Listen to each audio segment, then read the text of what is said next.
free the ono so butu ho egusu butu a wo ye adwuma bo na teams ni nyina no player bi no be justify yesterday bi we dey wonya we dey woye ni nyina ekoso all is set on the 4th to 7th aye fiada kosi ni kosi ada yesi yimu bi na fe match week 1 wo dey ball e dey free ho enam so no e dey ni agopama ena clubs emezi suwa kan me no kase dey e ade aprobo no so ekoso e ho no mu a omo hwehwe inspection a ekoso opakwe masa adwuma ho ye office wey ni nyina no e ade eguso ekoso na yeni ebu to mame na me baba ye ho adwuma me baba ye ho adwuma ya pabutu twekọ kakra yes na me nkoye Commonwealth Games adwuma na no Ghana for kwai once again ansan koye da bi ha no ye prepare se be faili ye nya ya dwese ye bakuye ni me de biara da na no na National Sports Authority ni director yaw ampofo Accra edi to biasa ma sa ba de say ye ntini ye ntan we ni baba akoso ye nyina ye mbeli ye ho ye mblem ye ho se faili obi eba ye nyina na ya faili na so amampanyin so be fa ya obi a ede ne besie.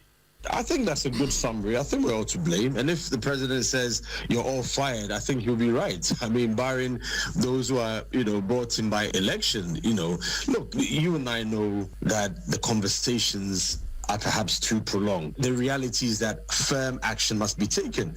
And the lack of coordination, lack of working together, let's bring those who have the know-how from that field. Let's come together and strategically work and map out a way. It's still going to be the same answer. If heads roll, that should be in order. That's what happens in other countries. I mean, coaches have resigned and have left their post after this Commonwealth Games because they said, look, we tried our best. Our best wasn't good enough. Let somebody else come and try. That is how we should be thinking, various reasons. So I think we've got to be very critical and self-analysis. If NSA must take responsibility, yes, absolutely, we should do that. And, we must be brought to book. If it's the Ministry of Sports and Recreation, if it's the Ghana Olympic Committee, I think that's the right way to go. Good. Yo, I'm for Ankara and I'm pay Milibapadian supporter. We're the National Sports Authority. Director General. And I can say the pay one also Akasa our Commonwealth Games no na nimutunka na menya hasi mojuma na meche dia kano dia ma class no na adwuma wo ho adwuma wo ho adwuma ya wo ho house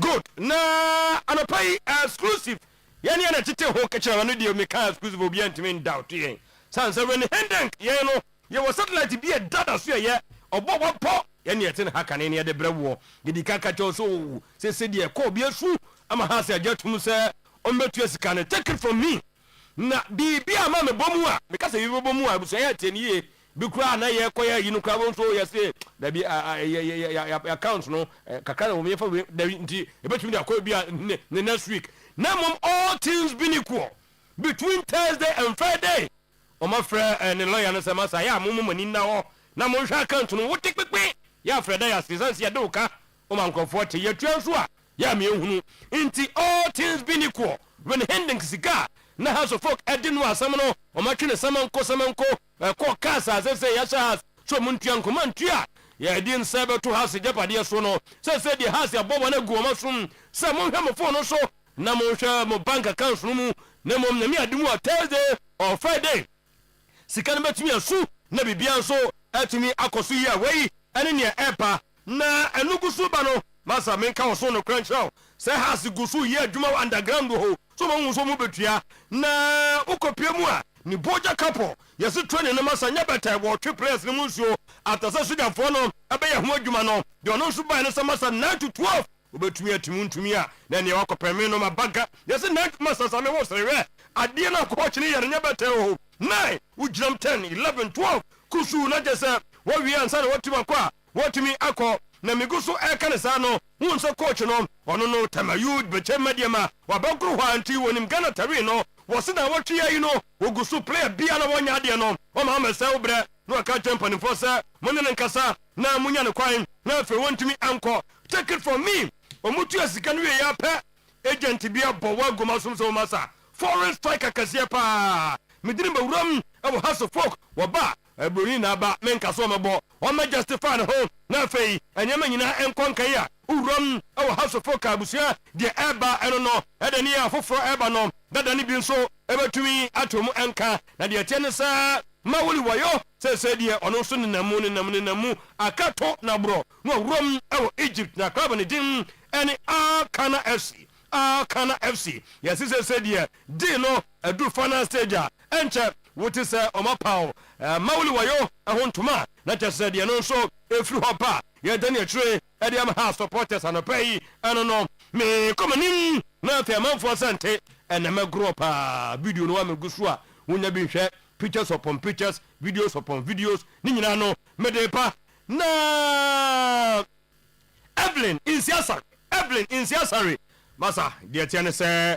yes wono no hia ibia we aid to kotoko boche na chese hye pro no masa onye bete wo kona nim papa no masa me na mama metibi wo masumo so radio mi sweetie bi me kai metibi wo ani he say ayi akwabi oto intima ban sa dun so bre mu wase mi twa me mu di matam na nto anwumre ba ntama mo bedam kwada so mo bedam wo de mu ni matam na Evelyn so no ankasa no de what tip mo awona sum na so na busuam ba bia ye wo no obi anim so no kotoko di dware wo de da enu ntia ba de say ya na nyama ni bi hono mu a wotugu na chi no woko nanim withdraw its support for FIFA presidents FIFA president re-election already the support no wills are withdraw and then others are also planning. The whole of UEFA is also planning something. Okay, the man is in trouble. Okay, so Bubista leaves head coach role and is now the coach of RS Berkane. Chelsea going for Diogo Costa at the cost of 60 million. Newcastle star Bruno Guimaraes with teammates in pre-season. Emil Heskey believes United can transform into immediate Premier League title contenders if they secure the services of Enzo Fernandez. Hansi Flick on possibility of playing with the false number 9. ABM Ruben Amorim in the news, Vincent Company on squad management. Moses Baka Kasa about the squad Mediamawo. We have that here in details. Has to pay Rene Hedink by the close of the week.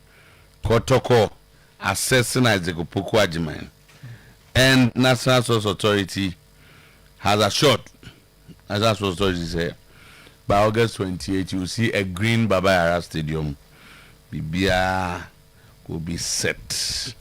Na Sports Authority for penny for no. I'm qua America, Musom Jejina Stadium. No more say the city. And Nana, no microphone in a Mama Stadium in your first stadium, Kuno Americano. Na Bibia and you're fine. Translate Solar. Say, if you are worried about high electricity bills or constant power outages, switch to reliable, clean, and affordable solar energy will Translate Solar. Yegusua champion solar on the euro. Solar panels, solar inverters, lithium batteries, in our boom experts never both fear. Na omabe ni nyina ama ntino nkania de obeto bi oti krobi so no yenum bi da because solar na num se gina so no matter how big, how small or big ufie ne nieme otie unyumam and our industries, our factories ni nyina no Translate Solar betimi aba no maba baby ama but as low as just imagine and as high as anything you can imagine. Solar no panels no convert it. Go for the buza solar panel no be convert area no into electricity. Nyankopon na de chair kwa. Na fe inverter na convert electricity into usable power. Na afe the converted power is supplied to your home. Asa excess power is sent to the grid and credited to you. Today bia na was very simple. Free 0242 438746 0242 438746 and 0256 040838 0256 040838. Ufi and said it, I can say it's not late. Wait, my convert it. The wire no. That done wait me still the solar number. The answer when space to put the panels there. Now fee. Wa kwa the after that we see Ufi kwa den ha ho. For solar na ye adwuma be fine. Can't and magic drinking water. Means sure or no more. Na ade bon ho ban free area hodo. Kangen energy kangen and magic drinking water. And one amount for my lawyer is 8946 and embassy by Semre. Na young Kodams and some wo. Yes. Na young Twatwa. So thank you. All right, Tinti, I'm pay Yama Yanatia for and Yanatu for special good morning. Na Yama Kwaba BM Oyerepa 100.7 FM. Emara Sanson ye konko funko so nsamwa edi aden chechena emumfumpa onko funko so no ye de honsam ato anim ensam ne de doso enano pay de disefata se ohwe na utie ena ye de asumwo on Facebook Oyerepa Radio Oyerepa TV Ghana Oyerepa Radio Oyerepa TV Ghana odie commenti neshe meba boss player abato no boase akinkan nyina ama said say ene said e fata enano pay yebasha asem afi international football num na several Asian Football Association Forum, woman say, woman dear, woman be supported Gianni Infantino, sa Antoaso, na on your FIFA president, na yake say Qatar and United Arab Emirates Forum, and a LED the way for the other countries. On say Saudi Arabia, are yet say review position, say supporting UEFA. See enough is enough of Gianni Infantino, and answer Saudi Arabia. And so I call in support of Gianni Infantino and Krabiam and Abechemiwa UEFA President Alexander Chefrin on him Paris Saint-Germain President Nasser Al-Khaliafi ebetimi Asia na amusia our Salzburg na ama discuss Club World Cup boycott obekaya our sports activities so me confirm here and say UEFA and when it's what do we say that be on the part say yampe say Gianni Infantino beto so as president for FIFA Club World Cup kra yan konkobom in 2029 na anom and meeting ebetimi akoso our Salzburg Donald Trump and so a president Emma United States of America or say ebasia say obi organize ya there on Kenny Pomomwa Gianni Infantino eyeye ye enti anodiem a support Gianni Infantino say ontoso na onye president Emma FIFA ampo okoso confirm ye say obeye die wose ni paye bia na fe Gianni Infantino atoasom aye president ade amam FIFA and watch Mauricio Pochettino now no me catch some United States of America woman ya jeje ewo Mauricio Pochettino mu sa abetoaso aye manager ade ama national team why stand day until 2030 and on him America for 80 juma ya da honsam eto ani and anopai coach ba ko a ewo 2026 FIFA World Cup num odini deeper aye Bobista na oye coach Emma Capo Verde yaka say onya historical World Cup with Capo Verde adjumanom ade atuho demikuta anopai HMS Moroccan club RS Bakeni home na Bobista ebe adjumam as coach edemoma yere sansem nyina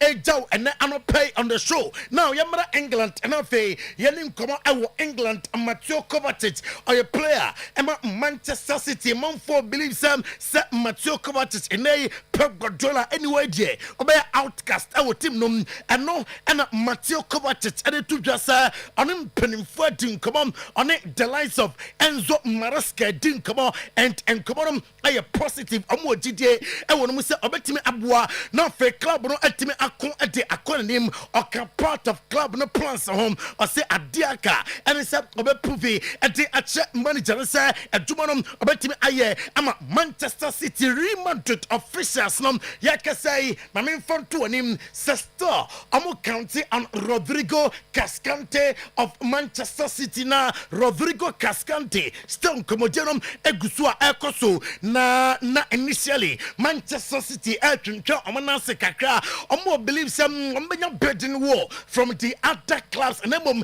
de kutame anopai etemse Rodrigo Cascante aka at the Manchester City sir nakuma ewo Madrid the Cromwell and our person or tenam and tinkomonum about toso everywhere yade Rodrigo Cascante details nida emo and anopai na Tottenham Spurs and Cody Gakpo I'm situation is saying and I see Etienne pay me confirm I'm a official BDBA MF Tottenham Spurs as you and Koye Sir Liverpool Yerisika say neighbor ye here Cody Gakpo number mama I have verbal talks and I echo some pempe Jayate HM Liverpool there amususuya and it's a boynum ebetimi atnam now for what was so I juma ama Liverpool no more and it's what doing on the same one more talk Cody Gakpo not what fit him Newcastle United say Enra and Bruno Guimaraes abusiam or touch it down the preseason tour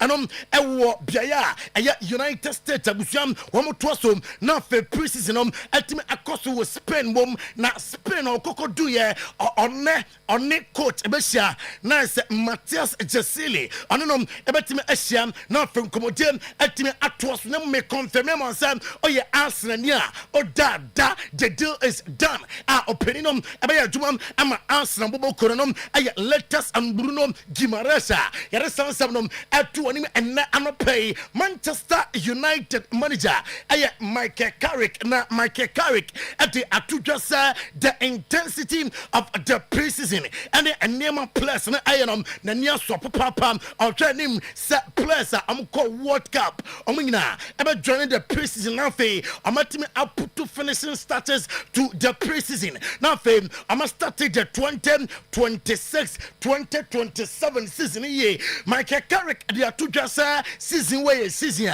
a lot will be expected from Manchester United because Ekwanya amufasom awie season amuwie ni ye na ambaba Champions League about domestic cups inti season and over the pa ama Manchester United and me Husky and a deal football ama Manchester United sasanka United betiedwa enka amumbireki bank na fe amunkofa Chelsea midfielder Enzo Fernandez or say Enzo Fernandez atre sa ono Enzo Fernandez enya na dwen sa aposa atre Chelsea si akan na sa Manchester United enya Enzo Fernandez issues bebe on midfield wa abesolve edi amomo Alexander Isak a striker Emma Liverpool or say are you fully fit now cha emra obedu team num any player are you fit now and officer abebwa am was starting season here with Liverpool Didier Tabri Joba I say officer is right in direction at Chelsea abeko for a goalkeeper I say and Diogo Costa or your goalkeeper at the FC Porto na oba obetimi aboa ama anyama koye at the amateur Chelsea bonum afretira I was so no beer otimi avoiding mistakes bebe and no beer mistake akra bi no aye near the bar to atenam and ya jade and ya small a film DJ Tabri Joba na suyen etodwa and anopay Jordan Henderson a player at Chelsea Jordan Henderson sir offer no a buy no not on to can no to the offer na need the offer no home and Tabi Alonso come on any day and come on in more him and until the man and address him obesi akan at the Chelsea abusuam 60 million euros a release clause at that Diogo Costa so goalkeeper nom ama activity the release clause and afa akoya jumam at the ama team nom na the minister Chelsea at Tottenham say amani so do no ba ko and say ambeton players na amarezi 300 million pounds and no the features ya so yam etodwa and anopay na now coaches and players time our England Jordan Henderson and are you training with Chelsea na Okanzempi with any Chelsea moving home Yense Jordan Henderson very good very special just can't wait to get going really I'm excited to be here at such a huge club I know I've played against him quite a few times in my career, but yeah, having this opportunity to be at this club and working under this manager is very special for me, so I'm looking forward to it. Gabriel Agbonlaho, I say Jordan Henderson and Dan Welbeck a lot, and I'm a Debeman Chelsea Bubukudo.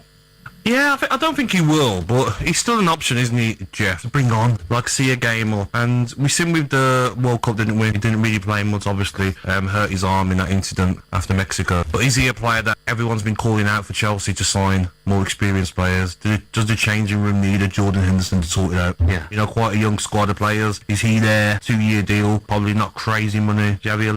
And the South Chelsea players now are more young players, and the dressing room a lot of young players and the about with experience ababwa ama Chelsea etimi akwa nim and no I am someone if he opena so yam etoja anopai Steve Nichols Liverpool are in the mess. I say Osha players I feel Liverpool now mpempe I was saying Liverpool amatoba akum yonimi and sabi abese players and Mosala Ibrahim Konate and the Robertson Omuinako as free until say serious. Actually, now I'm kind of glad it's Newcastle because I think they're probably the only team in a worse mess than we are. So actually, it's going to be an incredible game because I'm not quite sure who's going to play for Liverpool, and I'm not quite sure who's going to.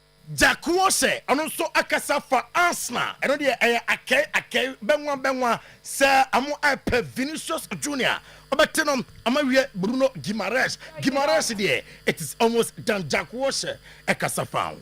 Yep, and I had no doubt, knowing Mikel like I know Mikel, and actually being fortunate enough to spend some time there when I was with the 18s, but a little bit before that as well when I was training, to see the demands that he sets and see how.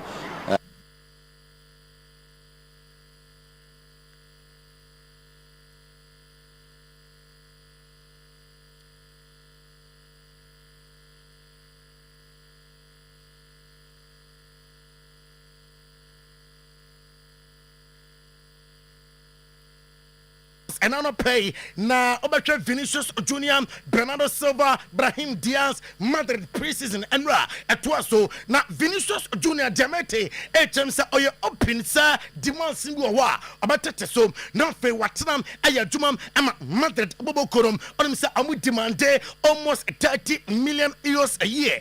Now I don't know Raul said I be Sham as a man for the Vini Sojojo. Now Vininum, and Trotiana Vini Vini do Madrid no Krabakai, Benzema, and a Fernand to Dubabi, na Benzema Safela no Bona, and Passimo Vini, na Alcamo Biati, player Bianso, and Frank Madrid Cassia, at a place in your wingers, and a place I can see, Amasia on image writer, up around 8 million pounds from Asidabi Onya, a son Cristiano Ronaldo, about Madrid nom, now are you already big player, Kylian Mbappe no deneye and Joshua Mbappe Madrid nom now are you already big player that and some for Madrid at an urban rock nation for them woman to take a music and so and you small Raúl to jam young Diamante they move to Madrid no is still on and move on according to FIFA Marabia a chance on a chance Obetima Kai at the Madrid team nom young Diamante Abusiam when say a delay because of legal disputes between the former agency Maxida Management and the current representative Rock Nation.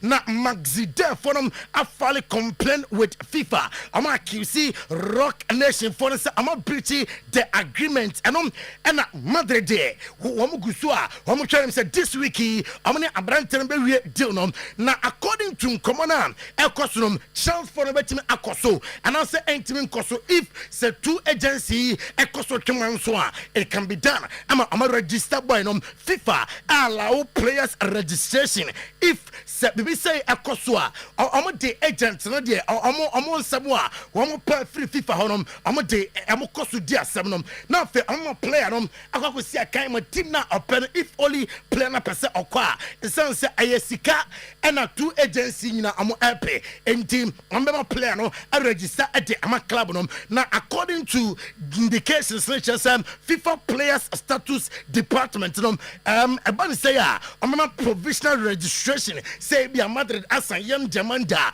ɔmo register no na fe achie no ɔmo din komo no wie na ansam no mo so bi wie a do deserve sɛ ne nsam ɛka sɛ sika na ɔmo ɛde amano ɛnom ɛyɛ FIFA player status department ɛnkɔmɔ a wɔmo jabam ɛnɛ anɔpɛ Hans Flex sɛ mbasa team no ɛkɔba ne sɛ number 10 bi ama ɔwɔ good players a ɔbɛtimi de ɔmo bɔ number 9 ni hɔ ɛnɛ Lamine Yamal wɔ hɔ Danny Olmo time da so ɔmo wɔ hɔ a ɔmo bɛtimi aboa ama team no ɛtimi akɔ ne mom sɛ ujai Robert Lewandowski ɛma no kɔ a ɛwɔ sɛ ɔdo bi ɛbɛhyɛ na according to Hans Fleck Marc-Andre ter Stegen anopanom mekacha sɛ wɔwura mu 1 year loan Barca ɛbɛtua 90% of his salary na ma men confirm ɛma sɛ nkɔmɔ no guso a ɛsɛ deɛ ɛyɛ dan ɔkɔmɔ loan ɛde ama team na Hans Fleck on pre-season a ɛkɔ so ɛwɔ St. George Park ɔkyerɛ mu sei. No, I think it was a great experience to be here. I think the conditions, everything was really good. I think one of the best I ever made. First of all, the conditions here. Yes, in terms of conditions, I only come medicinum and in loving memory of Franco Baresi, forever our captain. And then summer Milan for a country tribute video and a dasuno and then 4th August 2026.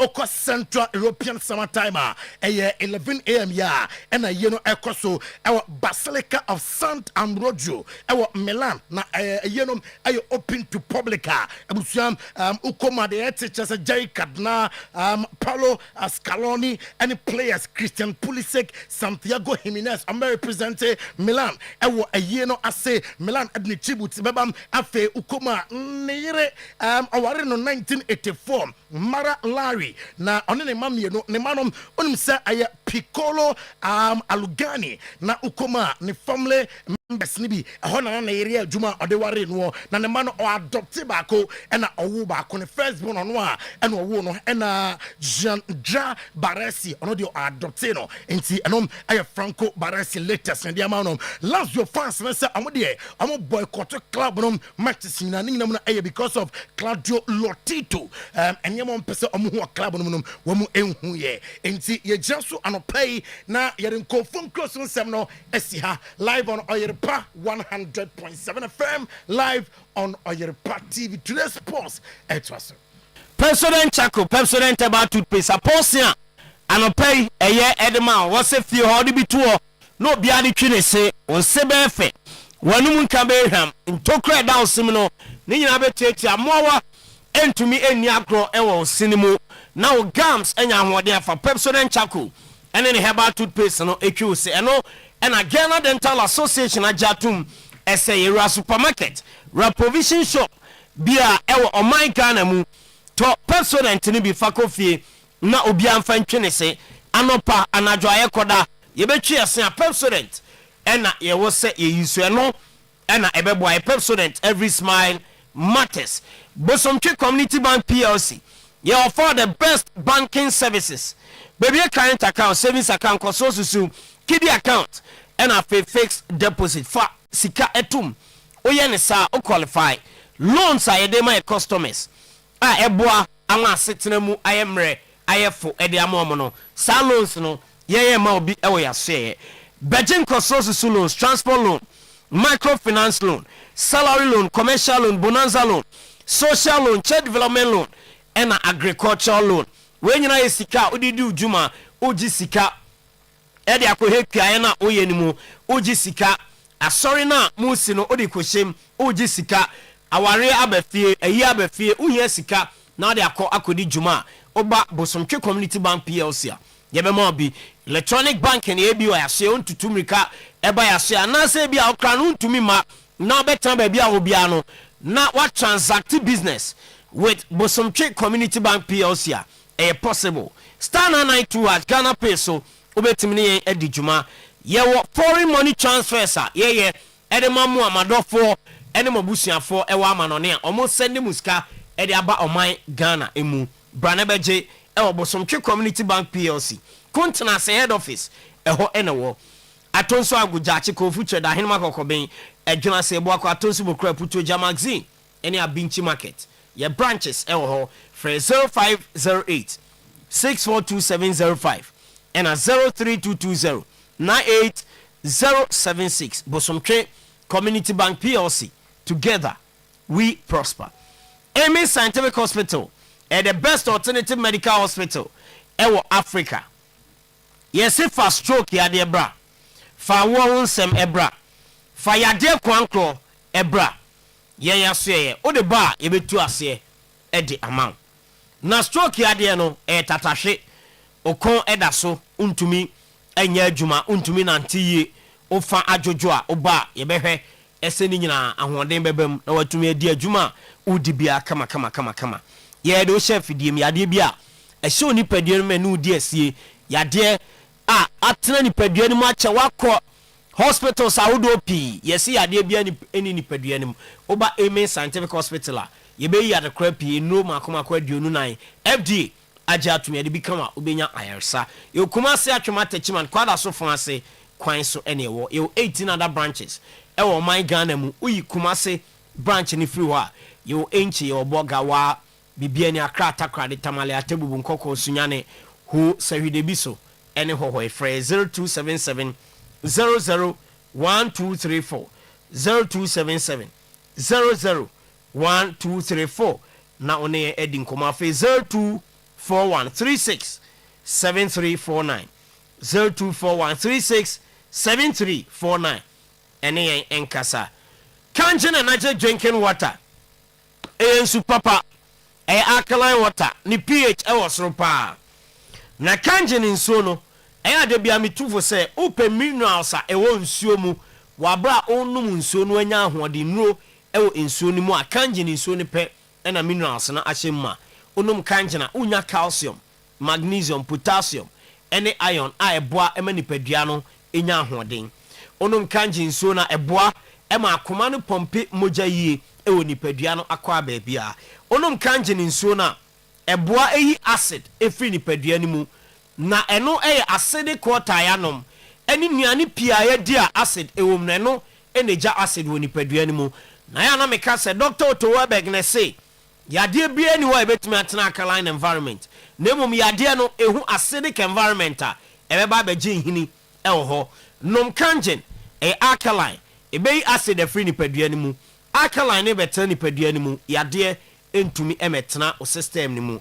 onum kanjina na je drinking water ono yade etonkwanta mapai kanjin nsuo no ebo liver o kidney ene wakoma eho ban ed efri nyarwa pi eho na nsuo ni pi ewo Breman UGC Tafuni Road Abaroru Junction Pakiki Stadium ena afe Ashtown Sumankwani Junction afe oko Accra Cape Coast Koforidia ene Asankragwa ye will so distributors so ha wo mo agye yensuo ni pi a mo ton ede amount Accra Cape Coast Asankragwa ene Koforidia ensuo ni pi e wo ha ubenya bi atofre 0241 449191 and 0507 379474 Growfine Herbal Tonic mojadura edi jumadi pi e wo system ni mu untumi ni dia Growfine be mo didi kama untumi na Growfine be mo ada kama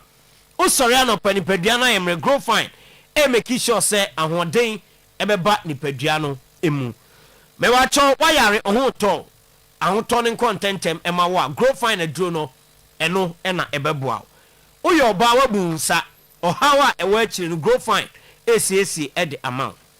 Menstrual disorder, absence of menstruation, excessive bleeding, any painful menstruation, Growfine ACAC nyina ubu sawayase oya moja tu broso anase o menses NCC so ema wa Growfine moja drono eno ena eye kama me wacho Growfine drono pe bi ato a komisie ba kolinake ba smart ba Fred Mens Apidan Pure Leaf Chemical Shop Herbal Shop o my Ghana mu ubenya bi ato digital back clinic Kumasi amakomra na about Bank of Africa honoma Growfine drone p e ho frɛ 0244596532 0244596532 ubenya Growfine drone p Growfine makes you grow fine.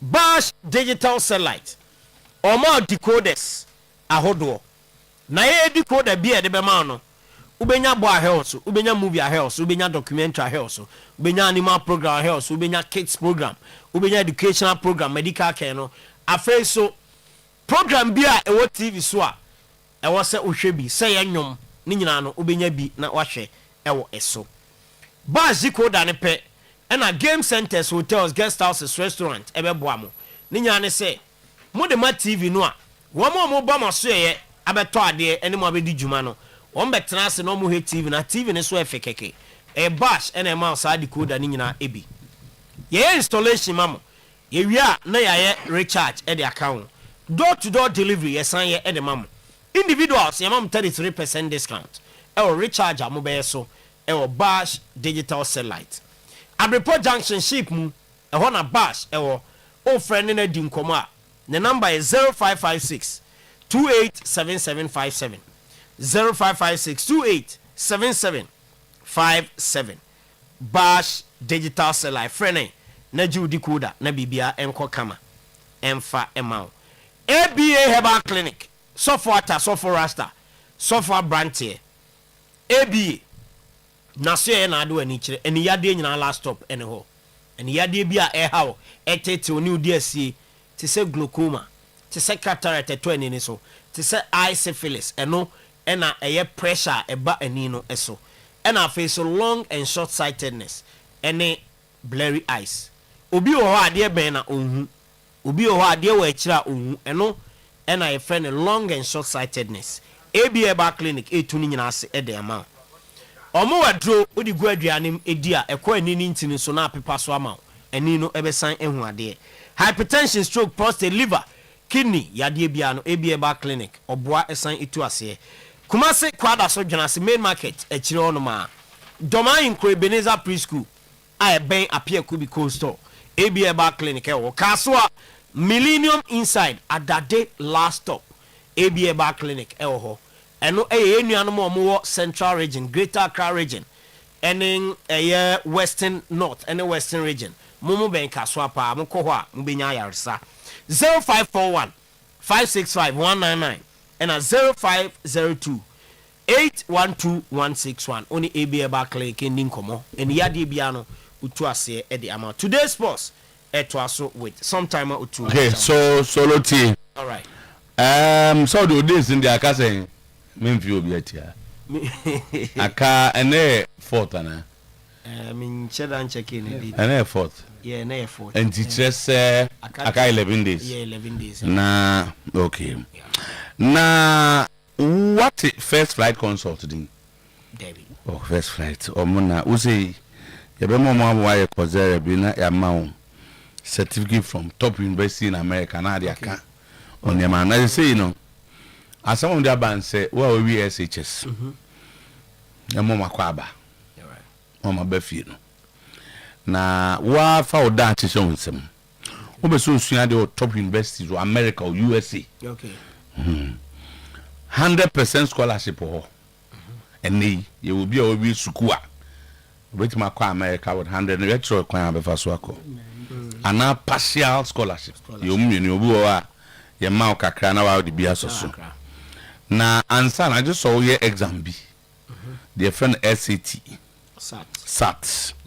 aha na first flight be prepare am what trust SAT and so on but just what I say I don't far the same say the way akotra enye den ma na ya boa hawa o pass so SAT ni wi a ye dia school America ma okay na face ya process officer unse me niam remember ma no nka abraham ya SHS for na ya SHS for me ba ba mo so okay e ba mo so ada me prepare me CV dia chobo se obohu Michigan University of Michigan university ni na wo man ko ho no e koza course so papa me go yi bi fra da chu nyina nyina ni nya adwuma papa near the ye see no akomen kan me o me kan obi a nya se bia and they say first 50 students have a first flight also register for SAT no they be mam discount now after solo ya be mom person master's degree or US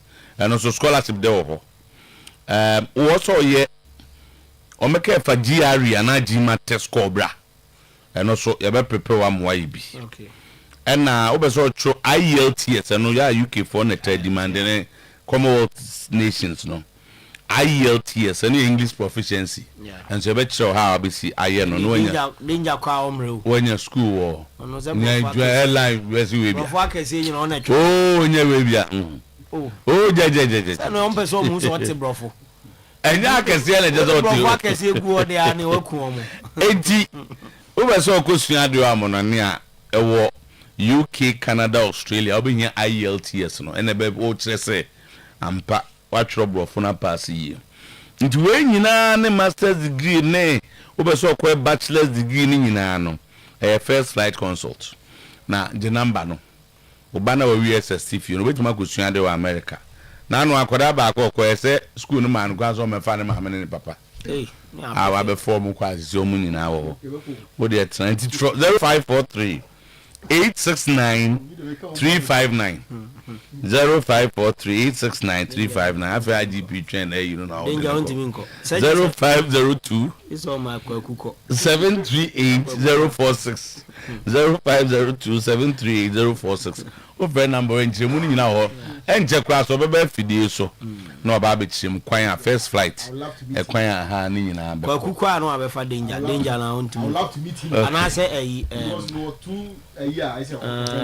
Papa no okay any your friend no Mr. Nyamiche good morning be see the omo so mo chen kola na de for omo exam to prepare them say maybe my free bi we bi anu da chiri ti omo kom kokko ye bi a who knows bi ana omo na ba ba fi akwa abrochiri there is amfa okay right I'm fancy bobo ha all right babo any land so 11 days time bibi abe fine mate boss yeah tie bia so me no wasi keep permission say me dey do so a ohiam wo ho okay nti any omo maka no so mbe ndo so mbe nden okay ba me dey do kan be ko don any problem be ko nyame ti ase dem so se ko fa mampo ase be fro mampo no se ekwan ne ba bia bu agum ti cars ne be bere mfa sa nje go for offense on titri bo am I okay na o de kun bi ani ho dabi ani ye kan betima o be duru anyine so abi potintin bi na ho na se kan betima fro se ugia no wa hye crotch de a wanye careful e beto wasan ji so the speed ne be twam ko ho yesa ni ye kan e o de me kan be ba for ye de problem bi anyway baba e betima fro okay baba enti we line ni god na Tama good morning Move team. India room currently the team. So no train until yanya them. Or 3 minutes. 3 minutes or they cannot say me. Swedro All Blacks set lofty and ambitious target for Alex Dwamena Dankwa as they are set to unveil him as their new CEO. Tama Swedro All Blacks for your new CEO. You see where they encourage information picking class of Kumasi nam kwanso awoko we former Nation Service CEO okay former Nation Service CEO okay yeah no almost set ambition target very lofty target no almost set the man say oba CEO no me na target the better lofty sir and lofty you target ya na ye ni brisemu lofty and ambitious target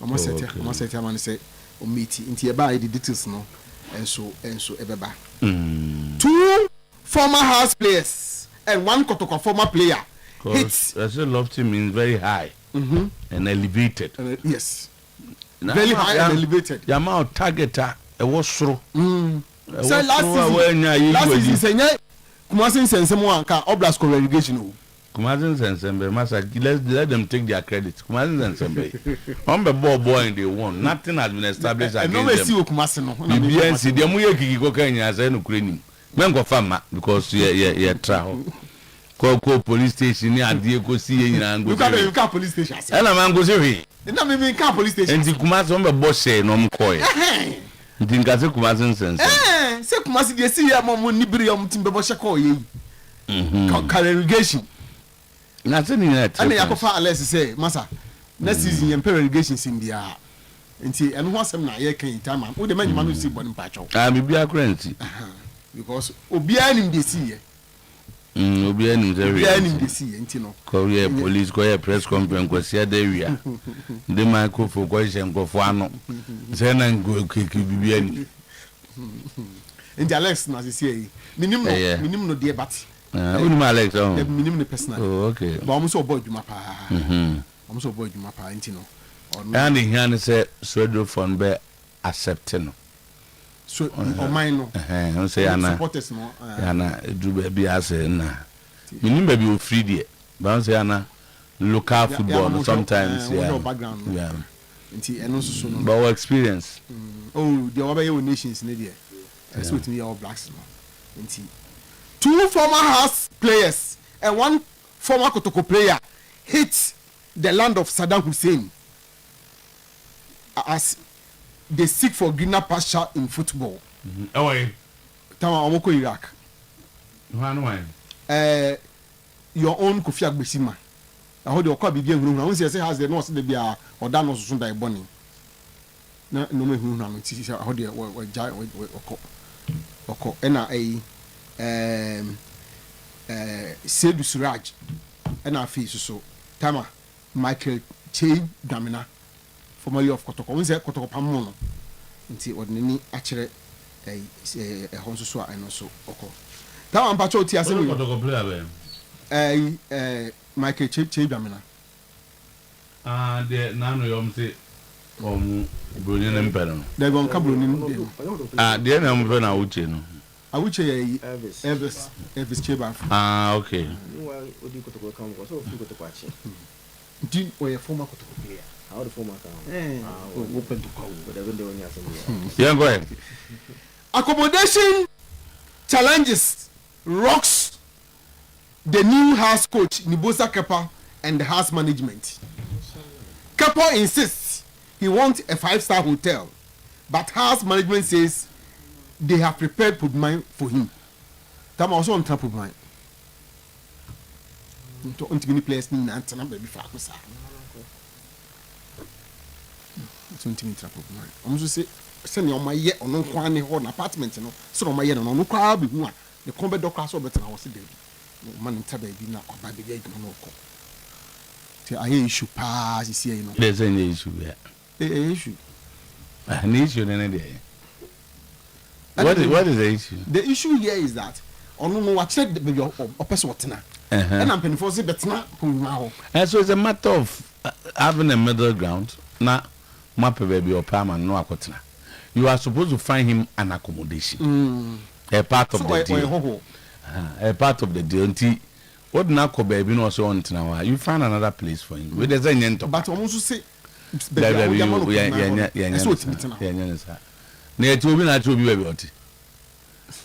baby happens all time based on your circumstances. Duty post no. The here say a bit time one. Also beg man. No. And also on a great place and watch man. They will say, for instance, baby Anabodutino. Rage Honomono. A hono unfriwa to maybe man. This time I cut African time I won't. And yet to massam. Point is that. And now I'm matching me, I'm matching by do put man, and you do because I cannot traffic. And to acquire Juma or pa. So naughty. Oh no, yeah, Juma. Anna, and to be a Juma Pano, Anopanoaba. And to where they send yet to massam. He goes there, time also you are free. But if you read now, but put my fine. Where does that say? 37 says, we don't be able to traffic. As I can idea. And a difficult for us to understand. Me say, what's Muntem, Wakwa, Jenna, point you know, Befi. What's the main trap of mine? Sebi, everyone also pay a cantonment of Ebina when you're in Yanum South Africa for I don't know why you may. Only in the community South Africa for near Diamo or no matter baby no wine. So many may you my near manner and you are quite much to go take a Pobimana only pleasant now. You should have life. onye footballer. He's a coach. He's a giver. Udana players na. Abraba obunya your tupa imam go grab bucket. Masa man nkon baby. The other American video. That what my coach grab. You so here there was a moody life. Public toilet no moody life. Man nkon baby. Man nkon baby we dey nya bia. Omumpe a plus area. A grade A Accra apartment. A man in trim. It's gone. We go be pass so bad no aba. I no pa dey bed man. Very early Simon tem ne ekọ. Ye point mra aba so be di traffic so. Avo enko. Na wo ba e be wi akoche obi na do koche ho. The nti ho na ate no. Nobody knows. The ekọ so ho bi enu onim. Solo. Ana say studio high was say me ko na meti baby obi anti baby we no tie want baby what do they to na eno I said I don't hear the manatee we dey sisa na interest David no ka tell anything no me how na meti no me ni waneti no don't really nim maybe say like it to the one na yire na manatee we minim the one na te e buzam this year when push come to short yen di wen Accra obetimi aka a chese IGP ni uni ba na won timi di ya muni blue boy na che wo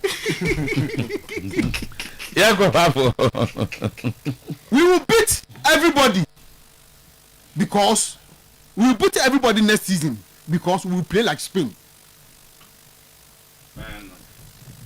And a pen what him say Muspaka.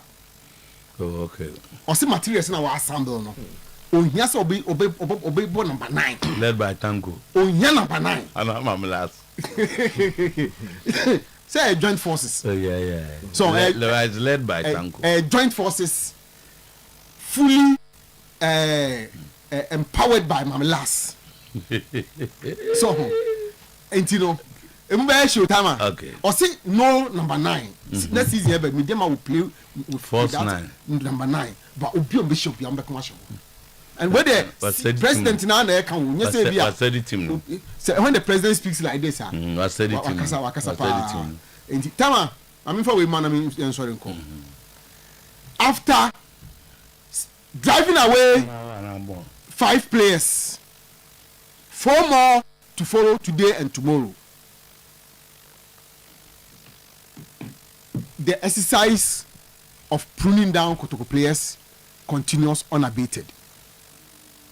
And Tama, so far the official no 5 na Echo, Kwampoku ko, Prince Bedu Prince Francis Akwa Benjamin Chum, and so ko.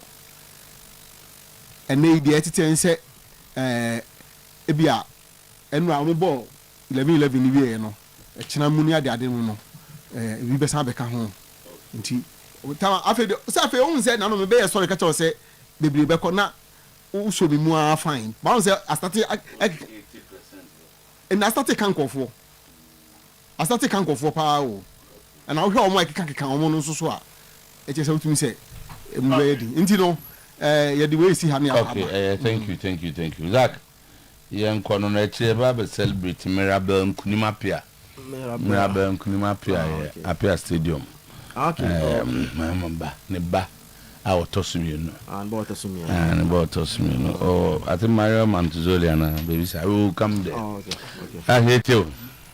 So, just an opinion news free UK banner say Manchester United are now so the biggest training kit deal ever. Club at me aye announcing a 20 splashy scalo. A 20 sponsorship. Chelsea informal splashy car. Na Morgan Rogers and say as a million. I know I mean. That's almost Portugal for keep 60 million. Obiane Jordan Henderson. Danny Welbeck. So be on the priority. Just here center backs. Obi on the priority. Okay. More to what they didn't have last season. And see no more problems no more solve. you don't show be no the about bra. So over this bra last year o man call Europe grow abo. Last transfer last summer last one you know. So how United were buying because no United can qualify Europe. So they were buying to solve the problem. And then the Chelsea here, so Chelsea, they all to you are in trouble. It is either 20 million pounds a season by Betway and Opeana United. Confirm say omu training kits now. When's the last time Tezos and I expire in 2025. And since the United have not been without any training kit sponsor, and I know pay more announcers say Betway are now coming in to 20 million pounds a year. You see, this story is not about the deal and I say the team involved and I say, but how and the football now could do a level where people are now using even training kits. So just watch the training kit and training in Pono. I just sometimes no more the videos can claim about one thing. The only thing you see is that pictures. But a company is willing to give a club 20 million. Say, Afibiaro, or the Uye training, fatal just him, the fair training. This is how Uncophobia Atnas Ragene. I'm a lomo football, Aku Yamende, or Mutimedia training, what are they? Yes, they are training behind closed doors. No, the only thing that will come out is pictures. And I say, occasionally, once in a while, no much already video bigger crabby at the Babontain. But it's worth enough 20 million pounds a year. Say, Monje, I'm for Mumanim. Meanwhile, a full league is saying to me, and you're marketing ye, and you're working my ye, and from Kopiska. That is the problem that I think, say, you're queen will see how you bet me a solve problem. So, okay, last week, the chess won't come about science no more, you know. And I pay out the Guardian, they spoke to one person, the dressing room of Chelsea, or yes, like Oboboni Dean. Or see, when Rosanea came to Chelsea, in the first team meeting with the team, I don't catch you almost say, the players lack emotional maturity. Or say the amateurs no more air brand, they lack emotional maturity. And he or say Chelsea in games are not also or more a winner. Just trigger one player. No munya both no dimidika, bone enzo, no way dimidika, no mabokunta kwa na team na collapse. And he in the dressing room, James was the captain. Vice Enzo, do didn't air Caicedo. It's now see said there wasn't any control in the dressing room. And they are also more at the story say Babon tend to now confirm the importance of Jordan Henderson than Welbeck in that dressing room. Why Alonso Yepa and them to Adebakwa for playing players or vote against a coach. I want to say such as boys, you see how young they are. Before I could carry out on the number for Equatrans, I'm a coach. But when you have players like Henderson in the dressing room, at least they can control the young guys over there. And see, when such news starts coming out, it now confirms why Alonso needed Jordan Henderson at the age of 36, and that's how we now. Let's see how Henderson will fare in that team. Yes, Ombe started. But I'm sure he will play a very important role in our team anymore. So Bruno Guimaraes, and then I confirm what he said. He is on his way to Spain to join Newcastle training base on Spain, La Manga. That is where they are based. Because coach, have requested to meet Bruno Guimaraes personally, not only Edwin Como. See, Mr. Guimaraes go do Spain, no? Yeah, he has met the coach. Oduya and Arsenal defense with Luko and Omose. Now, I know Arsenal are preparing to go to another bid. But I'm saying the biggest issue that is becoming a stumbling in this offense indeed is Guimaraes age, because he's going October 29, just October, November, October 29. Now, I have a problem because can I Newcastle for a panel? This is a no.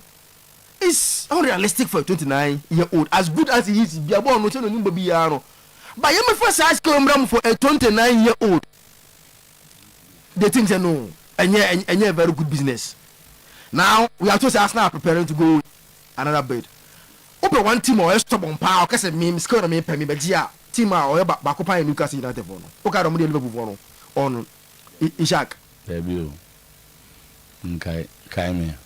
Kaime. When they insisted on a figure to the extent that players on Bob and form almost and fair on buy and fair, but he paid the money on yes, I am an uncle. They insisted and set Liverpool to pay that money before Ishak a free offense in Newcastle. Those are a bit stubborn kakra.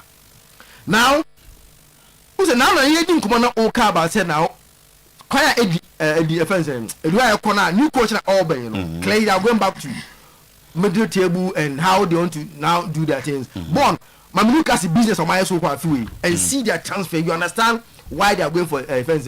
Sir, coach. Yes.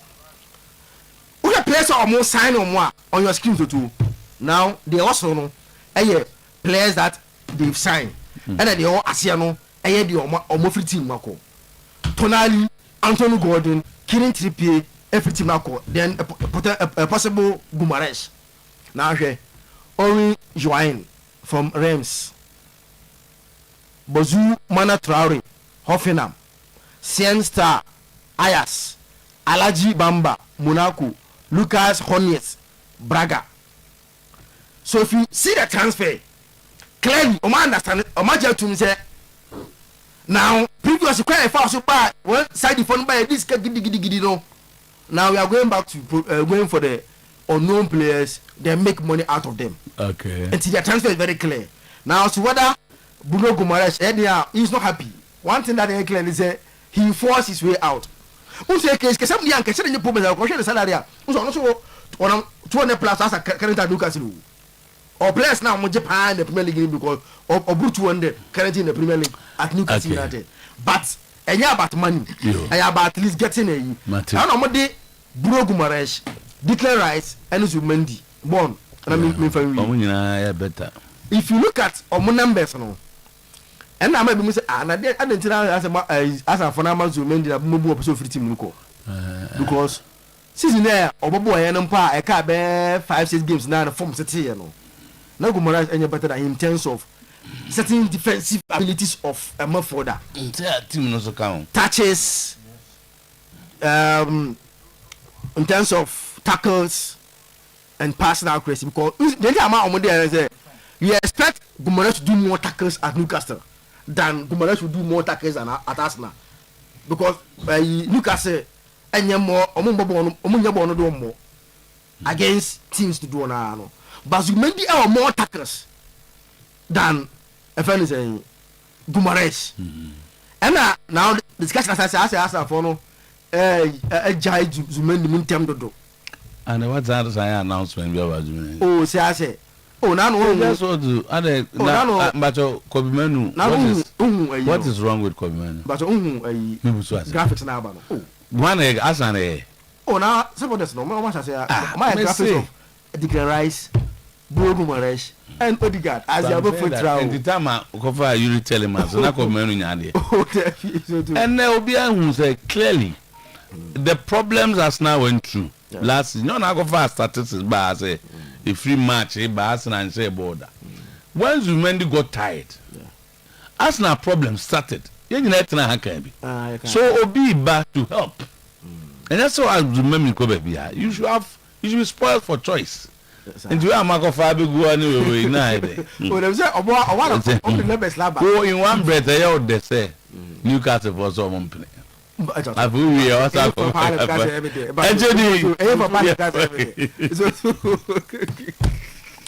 Otuo transfer amount for DM. Yeah, easy. Na Rashford and Semno. I dear Bakwasi in a refi. Marcus Rashford. He say no the future ne be enkomo bebreo. Sir. Yeah. Too.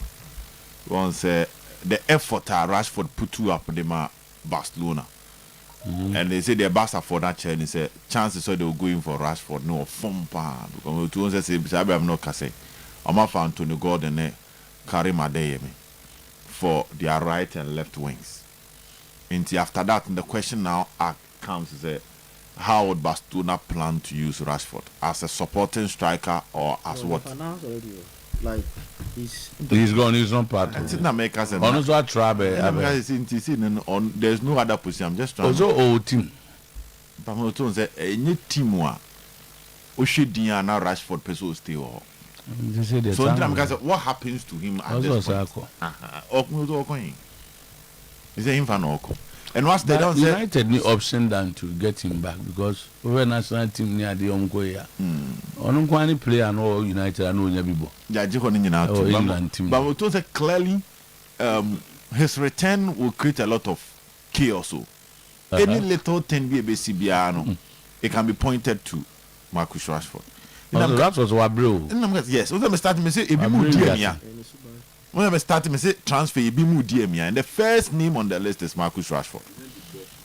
Because you are looking at how he can put himself back together and come back to play for Manchester United. Because Ocean Community Yepa, at Debia Nese Nipa Yebia, and all the successful Bastuna Mutu Branch and he agreeing say he's not going to be a starter. Rafinha Mbo, Lami Yama Mombo, Daniel Mombo, Muniwa de Meba to settle and understand and accept his role in that system alone.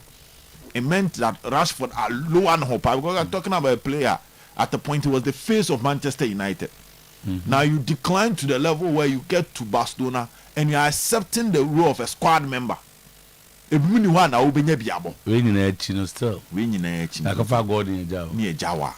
It's a psychologically. Depression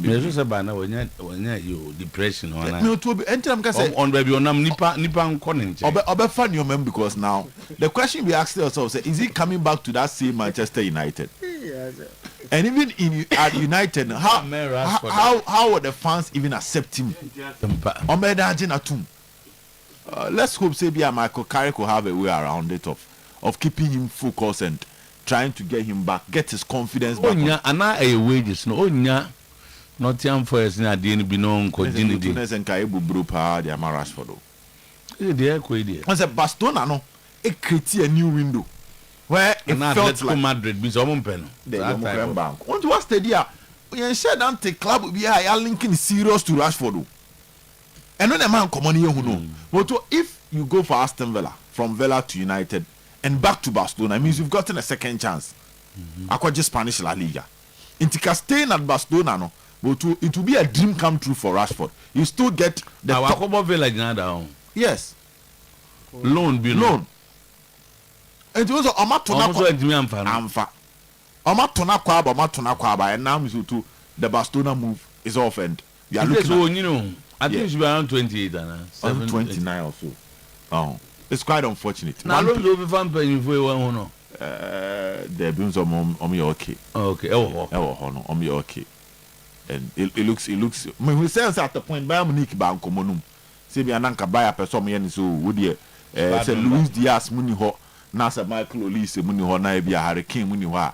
Omujidi say be a bit me free bench about baby. But we told say it comes back to the wages, you know, which is definitely going to affect that. So I want to believe, say, apart from wages, we are technically or issues, no, technically the opportunity to now World Cup, and he was in and out. At least was a Kobe. No, it was a World Cup. New players in the sea forms out. But also both be fine. Both don't say no to even Anthony Gordon. They cry can. He wasn't that exceptional. Or the World Cup. That level of performance. No, I'm from England. Into the England team, no, most of the players were a bit average. Our World Cup in the coin. They were carried by Jude Bellingham and Harry Kane. Indeed, using that to make a case against Rashford becomes a bit difficult. But only a player number one. Me to player Tosun Yenu, Julian Alvarez, and it looks like and also a link to the Barcelona conversation now. This is a player before the World Cup. Me to Barca after signing Anthony Gordon. A place bid at the Atletico Madrid side, so Omopeno. And from day one, the perfect replacement for Robert Lewandowski in terms of understanding the league understanding the system at Barcelona, and also complementing the front line of Barcelona. Now, Julian Alvarez. He's a player that almost every Barcelona fan would wish he saw Babi lead you on attack, no? Because of how fast you grab on the ball, no? How he drops deep, help build up, create space, occupy defenders.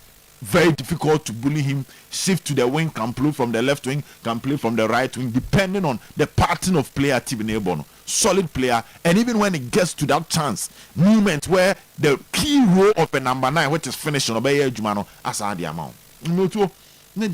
Up and down. It is looking like it might not be possible this transfer window, unless something magical from Barcelona. It's me, baby, rem, ebesis common. If not, from the way Julian Alvarez DNA corner, and our Bassa for Netrichon Manas, you come to Matis Vlahovic, agent in the crowd of Fano, Ediama Barcelona with a reduced salary. Say if only Barcelona would show interest in him, that is also one story. And I think Alvarez is also going through later with Florentino Perez, Mone Madrid, Eddie Skakwa Koshim just to destroy the whole market. And now let's go for the amount they are demanding and how wretched are.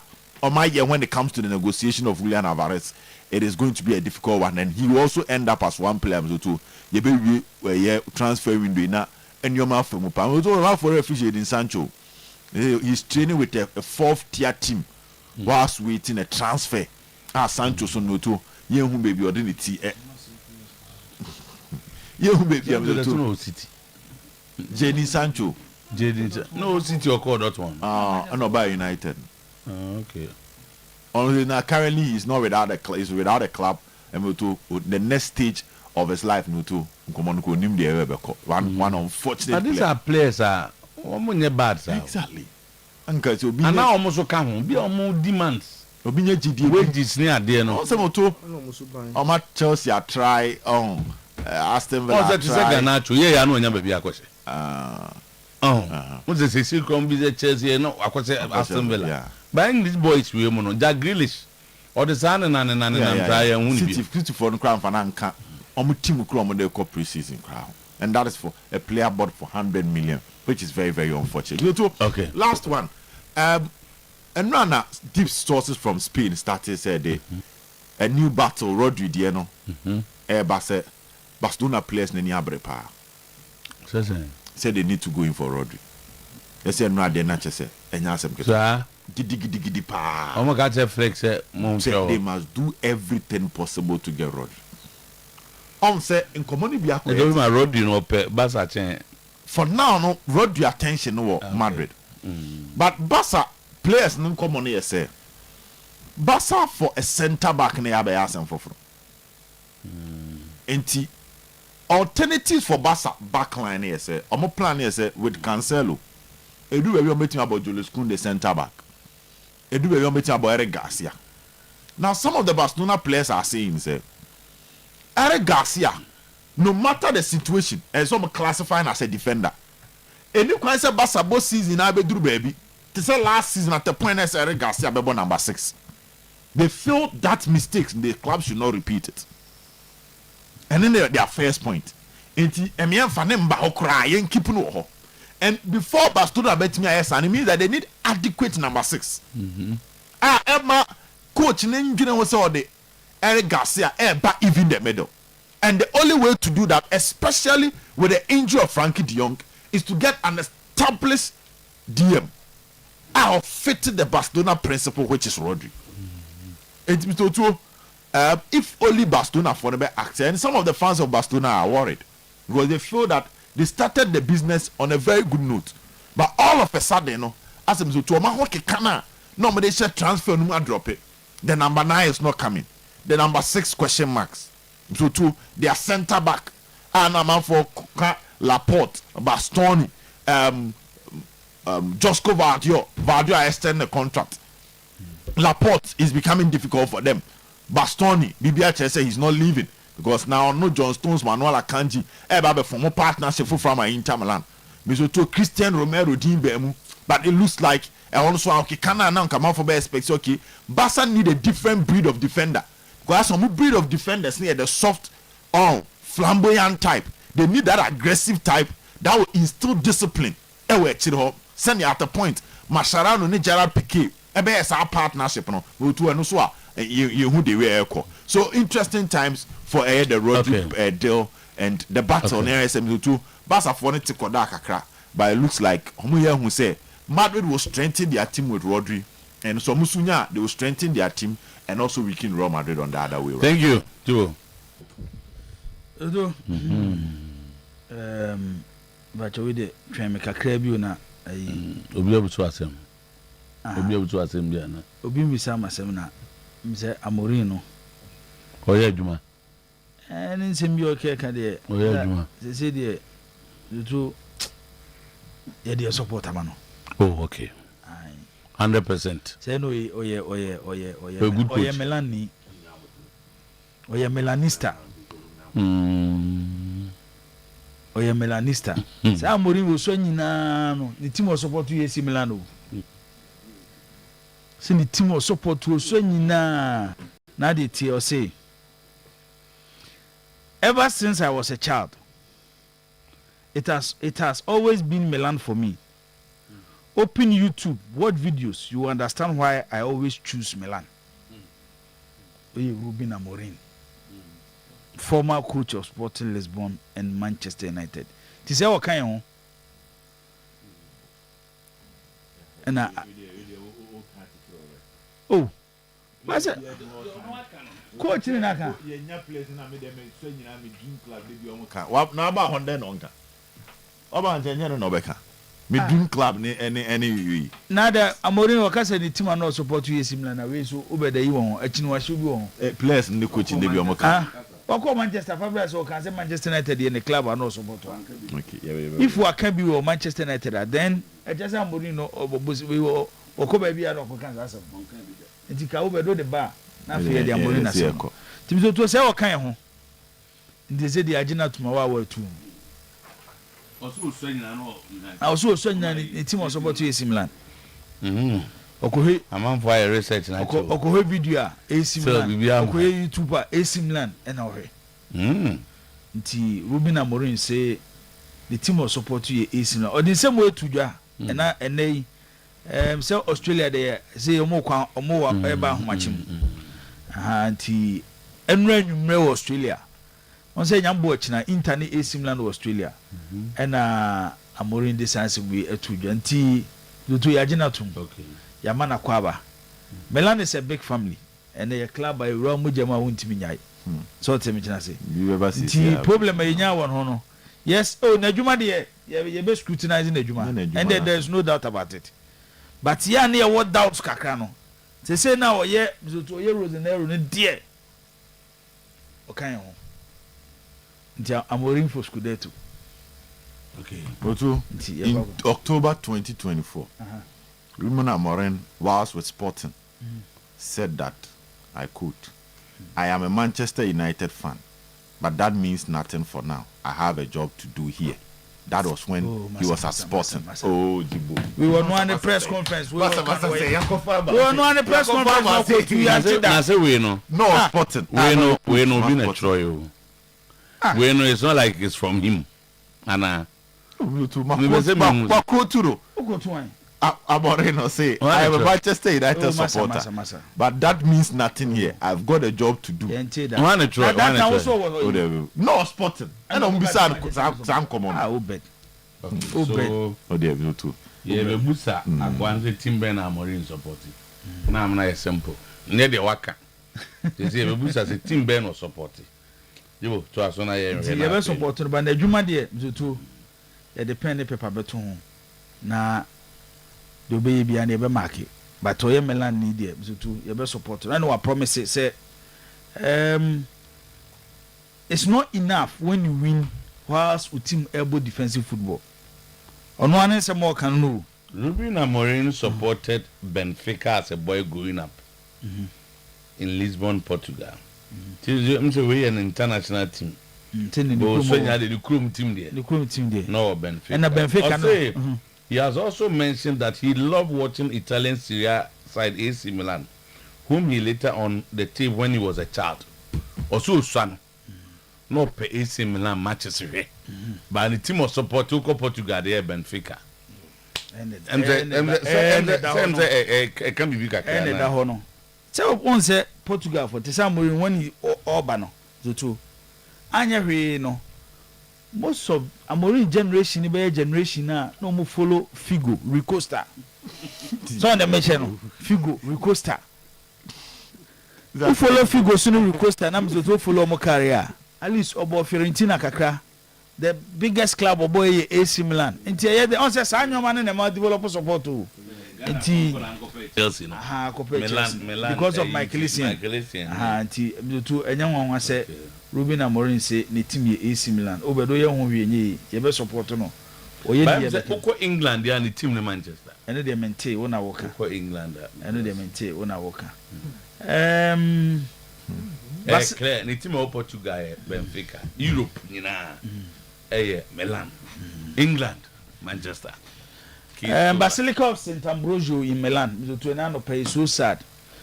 Say a visa ne bomb de pictures ne beto so the great Franco Baresi so too and na daka ne de kono nipa be ye bi o ma me ye ni nyina omo yo me ye ntampa o ti so too na roboto yin omo nche o fridge mu bi ani o omo ye ya gada ha ka ja je wa be ma boda yakoye na se som de ama na ene ye dina to adaka ma yakope be dina to no it's so sad but said the make an life no so to that is the end obrana ye boni nyina so to na wiye ele da nyankopon beto ne nsafro saada no ni hwiye biem oni asase aton kwanta apai ntini nyomo be ye nyina so to ene wo de aba na wiye but ni funu ane my memories kaka me a picture ya me de atosu yi so to hu picture ni ya na omo picture so be kai bia hu picture ni hu ni wa na hu no that's Madini Madini na oh Madini ajeli na he mami so na ni ye pa Van Basten. Yes. Marco Van Basten, yes. And na the any money than ye Masaro. The 20 if at a point when opportunity to share the same dressing room with Franco Baresi. I just said the Wabe achieve assassin. Marco Van Basten won the Ballon d'Or 3 times. The career should try because of injuries. Yeah. Maybe we cannot predict the future. Yent mean the basic now. But science be to meet us or China we basic. Senya Baresi, sorry, Van Basten injuries a hand na. And then here come on Magic Ballon d'Or 5, 6, 7. Kobe wo. Nti omunyina ndi omo ye na I think say bema wada. At a point said the na ye ka Franco Baresi asem no. E beduru mebi ye nyina saa na ye be kan ye de. Yenko yenim lotu. Yeah. Now Shakespeare and why Julius Caesar if you have read the book. Oh, so death is a necessary end. I can see Asem Gasio. Yeah. So it was a death, a necessary end. And I said, bye. A dance. One I say, one maybe I say. Only at Nekono. And then another or see Franco Baresi woo a ye. No, go to Yan Twasso. But told me you're making them.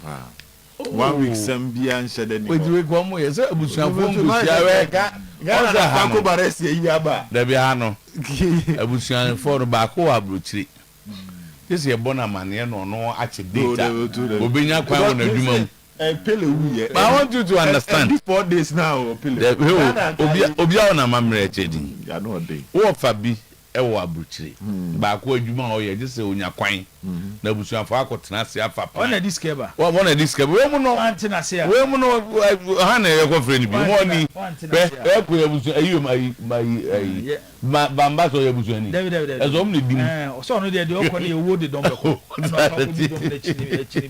no part of the world no ye de you wo sika na ho den so nim sa de sika kuta na abusu ani da na so no abusu panyin wo ho de ba de okuta sika abusu ani da na so no onzo obi ewu abucha mo mu sunda omo ye din obi a shetu in charge ajo obi na me na do mame enko road asem no kakra Rodri to Madrid enche zoto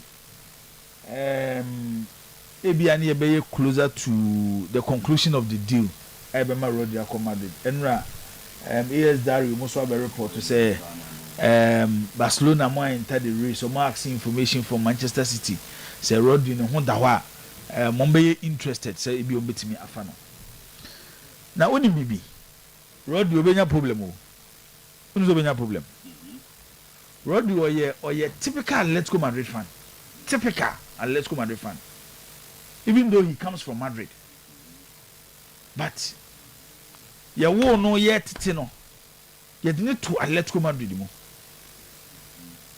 even in youth football path when he was 11 okobo Atletico Madrid youth team but be a professional footballer so he went to Villarreal later came back to Atletico Madrid eti bisa ho se e dia na be ma obi a o support to Atletico Madrid at a certain stage in his career to ebe decide so obeko the same city Atletico Madrid war to join Atletico Madrid or more arch rivals in Real Madrid e dia na be ma na yes ade no sometimes we say na family issues can and baby a Rodri wo no to I'm not sure Rodri will decide to go to Atletico Madrid, especially or accept it say the career ban a year. Maybe akwa any farewell e wa Atletico Madrid. Yeah, here can say. Just 2 seasons ago he was adjudged best player in Europe. Your ball World Cup ni we no. Ono ne man golden ball. It's say even at the age of 31 he's still at his peak. It's going back to a club ain't mean guaranteeing instant success. Which Atletico Madrid can honor. A better than say Rodri beko. But today, because of success, because of money, Rodri is choosing Atletico Madrid #1 enemy in Real Madrid. Barcelona no so on pay. Was setting in mind be a chance of Real Madrid. Make Babe say, and they have do stadiums to two. Said any aka Franco Baresi asemi. At a point when Milan went omuko bankrupt, Milan call Serie B. Franco Baresi stayed with Milan. Paolo Maldini in his career from from the start to finish stayed with AC Milan. Francesco Totti stayed with AS Roma. Raul Blanco Gonzalez stayed with Real Madrid at a point. Yes, Shaka 04 because Madrid foresaw no to leave the club. But there are few players to omo die and fan woni dey see their career at a point Florentino Perez me petoti o se me ko Roma na mebo Real Madrid da hosu bebo Roma Paolo Maldini same Franco Baresi a top defender club aboko Serie B was changing Serie B na meko. These players football will not find them anymore. Loyalty with football so to yesika. And the players loyalty sika betimi di amano and give him a good project. Just imagine a Saturday afternoon or evening. Ewo Metropolitano and Santiago Bernabeu, Real Madrid against Atletico Madrid. So to your ball game ya 1-1. Just some few minutes to end the game. Atletico Madrid will be in almost city deep. Breaking their defense is so difficult. It's quite bad soon at clubs Nibita Fasha Atletico Madrid using long drive. When it comes to long drive, one of the best when it comes to midfield is a Rodri. Namso to ebe one say Rodri na ball short. Ball na to net. Real Madrid 2, Atletico Madrid 1. Edi NBC. Baba be enemy of Atletico Madrid. Somebody who grew up from the Atletico Madrid setup. Ni moja BBA white and red. And my husky na can't see me. I'm so too. As I say, who found a tra obey a mistake. Or say Manchester United for Ekofa Enzo Fernandez. Ebema Manchester United abeye Premier League contenders. Ti asemni you. Or say Manchester United efa Enzo Fernandez. Onim se sika Chelsea beji so. And suggestion. And Manchester United na akoso mo Enzo Fernandez. But also Manchester Timinya Enzo Fernandez, even if they pay 120 million pounds, now Timiba Manchester United, a resume Manchester United don't could do stage teams here kase and no better in the Premier League in Manchester United account. Now Oka Simini Martina Sidin na match checking you maybe. Very border.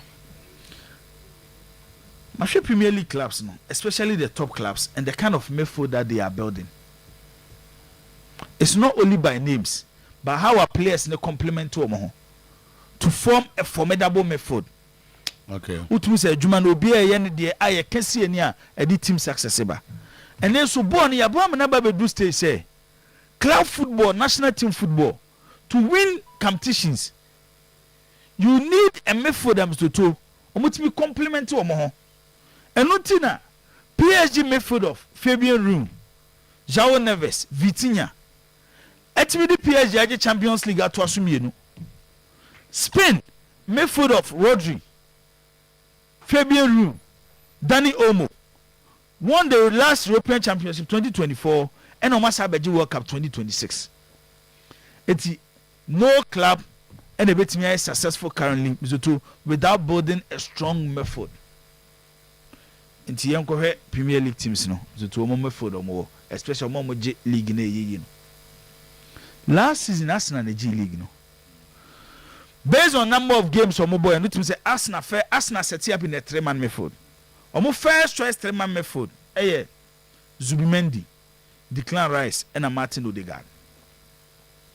We na Arsenal G Premier League no. Na so we say midfield 3 year. Zoto ultimate so more compliment. Yes, at a point Zubimendi. The scanning was a problem. And the build up play from the back. Then so be a problem there ma Arsenal. It's Arsenal trust the who say, yes, Zubi is good. But based on how the Premier League is structured, any clubs now is sure mono. We will need a defensive midfielder, very good on the ball. You can also give your back for any protection. It's Yankofa Bruno Guimaraes, already old Premier League experience. It's Arsenal to me Bruno Guimaraes. Oman move from Zubimendi as their holding midfielder to Bruno Guimaraes, who is an upgrade based on the Arsenal for pay. A bus or more compliment to Omoa. A midfielder Bruno Guimaraes, Declan Rice, Martin Odegaard. It's a grade A midfield which can compete with any midfield in Europe. Then City. They are yet to lose Rodri. And in the last 5-6 seasons, he has been the most influential midfielder in the English Premier League. It is a City Ederson or Rodri. It just already City a contender for the Premier League title. Omoto Rodri say they are going to build their next midfield, which it will take time. Because he's the last man standing from the midfield of Kevin De Bruyne, Bernardo Silva, or Ike Gundogan. And Omako to Elliot Anderson. So offer Elliot Anderson Zutu, and Nico Gonzalez is still there, but a direct replacement for Rodri, even though he's not at the Rodri standard. Enzo Maresca set up the team no in a 2-man midfield. Said they will bet me a free attackers no. And then Elliot Anderson deba, he gives defensive cover. If Rodri stays, Manchester City are there midfield that defensively obey allow Manchester City to attack. I can Rodri home. It's when you watch the two. Yes, Bernardo Silva ball last season was very good with ball retention, ball distribution, and setting up play, which Elliot ain't me for Momo, but Elliot Momo defensive stability in the midfield. Okay. And the ball work up in the Liverpool on the other side, it doesn't have a balanced midfield. And last season they show, and they say, Omoto Florent Witt by no. Florent Witt is not a natural winger. He's a number 10. Over Liverpool team now, McAllister, Soboslai, Gravenberch. A big problem at Liverpool because Gravenberch defensively is weak. Expose Liverpool centre backs no because Van Dijk and they or lucky pace. Konate su problem ne pace. So I'm going to Van Dijk, which it doesn't look like because they are waiting for Giovanni Leone to recover quickly. No one will grow under the wings of Virgil van Dijk. Manchester Liverpool will need a defensive midfielder to give their defense shield and at the same time control games for them. Then you move to Manchester United. The last one I made fan no. Manchester akoto Yori Telemas. Manchester akoto Andrew Santos. We might not know Mr. to the basic watch Echina. But when it comes to competition experience, player better handle big game pressure. And they are tia kasa say the nena judge Andrew Santos onye bi mi ehun ye. Unless season is starting no surprise here. Only the character of Casemiro. If he is going to be the direct replacement of Casemiro, at the change with him, the Benny, Zoto, see a judge. The Casemiro Gina game more than Manchester United, no. Andrew Santos to me for more. Then there is Kobe Menu. Zoto, Kobe is good. But can you use Kobe as your central midfielder to compete for Premier League title? Yes. On per Manchester for you. Oh, Zach Majo, Kobe only good enough. Omo de sanu me kase ro mu hunu. Competition e wawo. Said the omo hunu. Goto competition e wawo. Na say obo mo bi ehun ye. Competition e wawo. Hwe onim say top competitions. Enzo ba. Top competitions. So when you say top competitions, a group players pa. Omo gain a lot of experience. But that's you agree that Enzo Fernandez to be an Andre. So omo simple for. Oh, sir, Enzo is more. This ball holds a more as a number 8. This ball holds a ball better than he doesn't hold the ball better than Enzo. I say Nkuta ball. He's that he doesn't hold the ball better than Enzo. Enzo no me too. Omo man hand of Benfica no. Omo man hand Benfica. Even in the Portuguese league. Sabi tinya for na yebo mu din nyina. Even in the Portuguese league. Their boss was Enzo. On control games. But also the game now go under different development. Coach Biba no be using 6. Coach Biba no be using 8. But when you want to get the best in Enzo, Zoto, who more of a number 8? He's a typical number 8 who can drive the team. I'm some Kobe na. And over the big game ego. On say player now Zoto Ocean young player on fanenya we. Over the big game ego, you need these players. Zoto, you need these players. So tell me, say in competitions it was like the Premier League. And so far a year Kenya. Yes, Manchester are building. They are building so well. But assets and they are any replacements somebody abano. They will need Zoto. Man is not there. He is good. You cannot say he's not good. But also, my man when you maybe say, okay, you will play some sort of more big game ego. Ose, to say, my example, I don't say the Biamka say, Otia, no money easy, man. Okay, last 2 seasons, Real Madrid, Arsenal. On say by names, see, the deal to be Passoir, or the head Real Madrid midfield. Because Arsenal for need to yeah. But what Declan Rice? What developers have big game ego no. Okay. It is so shares our players to onsro. And na Kobe Menu nyanya. Onya unso obi. Okay. He has done it at the highest stage against this baby. In the Manchester United team. Kobe Menu or Enzo Fernandez for number 8. The end of the ball power. I think that Enzo Bechenika. Okay. Oh yeah, head. Okay. Washo mu nyina in the Premier League. He has played Chelsea and dominated them. He has played Liverpool and dominated them. He has played City and dominated them. And you know you. Okay. You see, you are using as a we ba watch and I'll pen as him. But we are only one way. By a pedie. Are you telling me say? Yeah. O say Enzo better player than Enzo. I'm far nya pe. Messi Enzo ba ye. Nyanya number 8. Dabi ba ku box. Enzo ade o good in second boss dey tin ya. But there's one number picking up for number 8. But a controller. Menu. Okay. He will take the ball and control and calm controller e hwan. Obi o to twe ana. O te ben o che me nti. So una o te ball fast. Una o te ball. Any baby bre adunu mi o mo kesere ne. O mi nya controller. Comparison. Enzo no bia. O team be say dominating possession. Omuni en form mo ta ball no because onyo bia he's very good comfortable no ati no na bi ne de yenko yen drive nko baba so omu no why na ni profile ni declare say between Enzo and Kobimenu Enzo he's closest to Declan Rice. Okay, na say Kobimenu only one type na yepe ni en compare omo of all the number 8 in the game. But okay, there's a you know. Oh, we are not going to say. What's in about say Kobimenu in the game? Team we are sitting in. Ebi ni wa. Who do they jump better over? You have a couple compare omo.